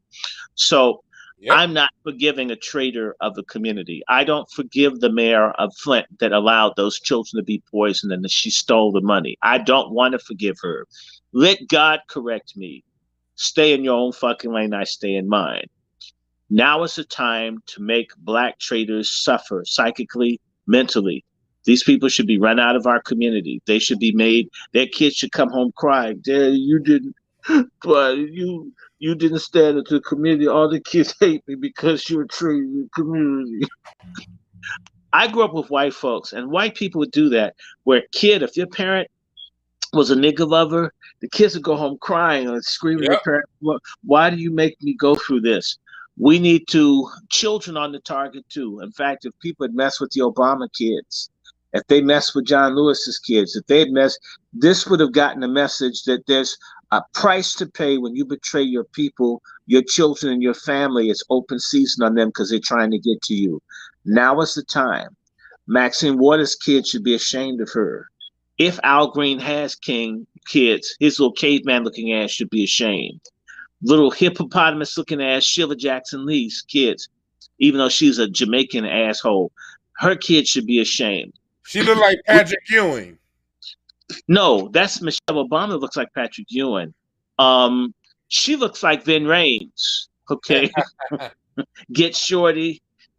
Well, remember they put the little Sheila Jackson Lee is Ursula from The Little Mermaid, the big octopus bitch. Man, they fucking with Dr. Short's dream, man. Shit. It's okay.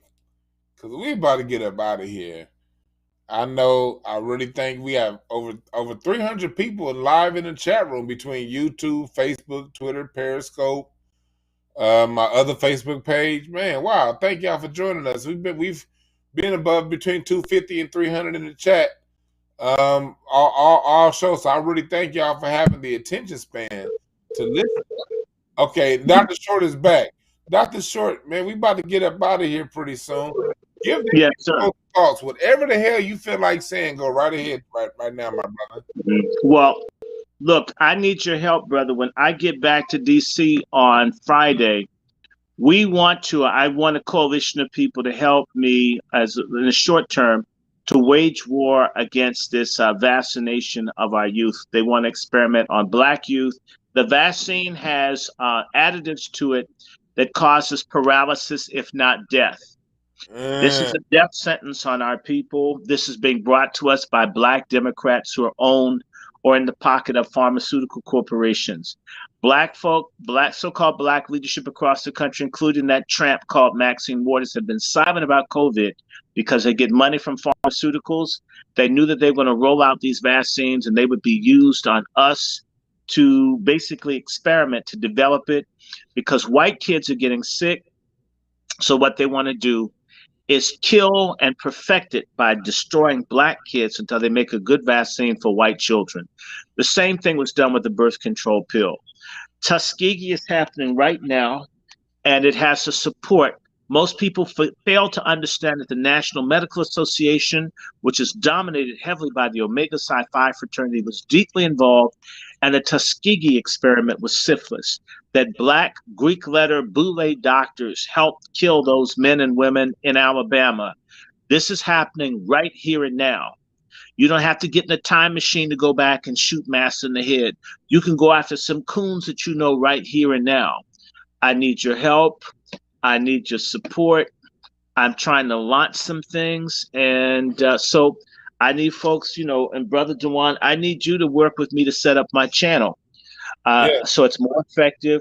And we need to have enough capital to raise some hell. But there are other people already on the scene. We defeated an effort to legalize prostitution in D.C. last year.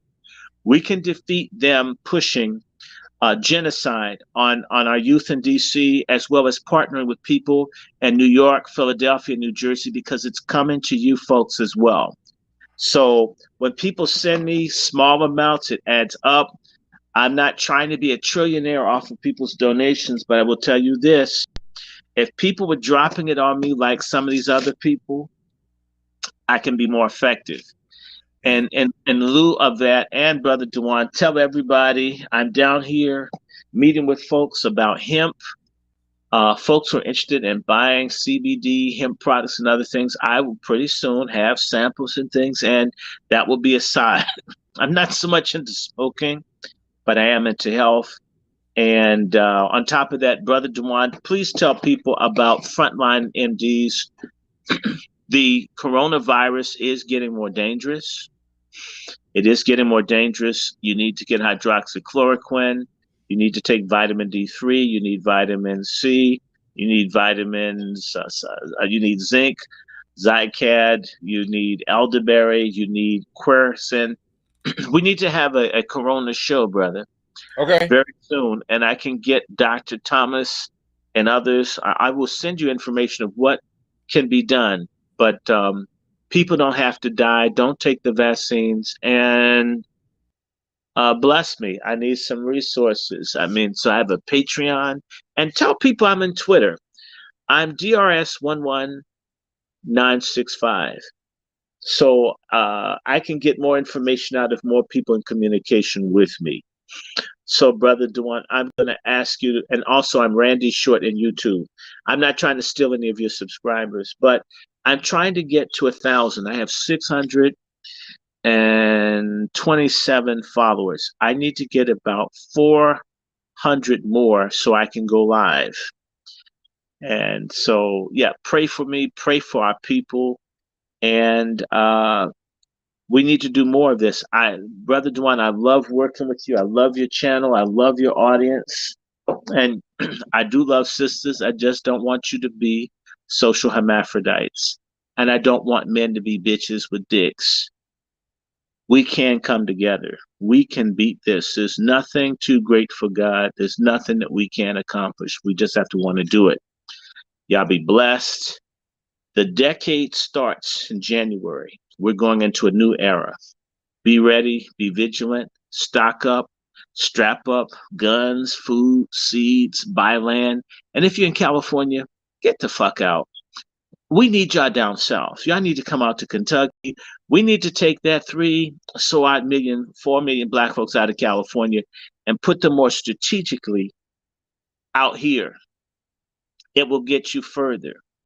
Folk need to come back to where they came from. There's nothing out there for you. It's only going to get worse. It's time for black folks to leave the West Coast and come back to the areas where black folks are in larger numbers. And there's about to be, let me tell you, we're going to have a population boom. If they keep people locked up, all they have time to do is screw in the house. We're going to have a population explosion. I know if I was locked up and I was engaged, I'd be afraid about child support if I walked out because there's nothing else to do but look at nice ass and boobs and just, well, why not? Sort of like a walk-in closet or a refrigerator. So we're about to have a population boom. You need to be someplace where you can grow. It's rigged against you. The Asians, the Arabs, the Central Asians, the Koreans, all the people. California is the worst place in the country for black people to be right now. Let that shit sink into the ocean. Come out here. Come back to where you're from, and let's take over some of this before all these illegals and other people fill up here. And then you'll find your families that had land or roots back here, you'll be permanently displaced. Get out of California while you have a chance. That's how I say it. And I don't hate California. I'm not mad at y'all about if you can make it, stay. But you Negroes that are standing on shaky ground, as the Temptations used to sing, get the fuck up out of there. I hear you, man. I appreciate that, Dr. Short, and thanks for keeping going on. Y'all see Dr. Short's Cash App. I've had it up for the last few minutes. Donate to his Cash App because Dr. Short is doing great things. People are quick to donate. People are quick to fund a lawyer, but they don't want to put money behind the advocates. And it's the advocates that are out there really getting a lot of shit done that the lawyers cannot do. So, or don't do. Or don't, or exactly, or don't do. So, yeah, so y'all see that, the Cash App. Y'all see Dr. Randy Short. We will be back later on this week. I'll have a few other shows later on this week. And I want to make sure I close with this.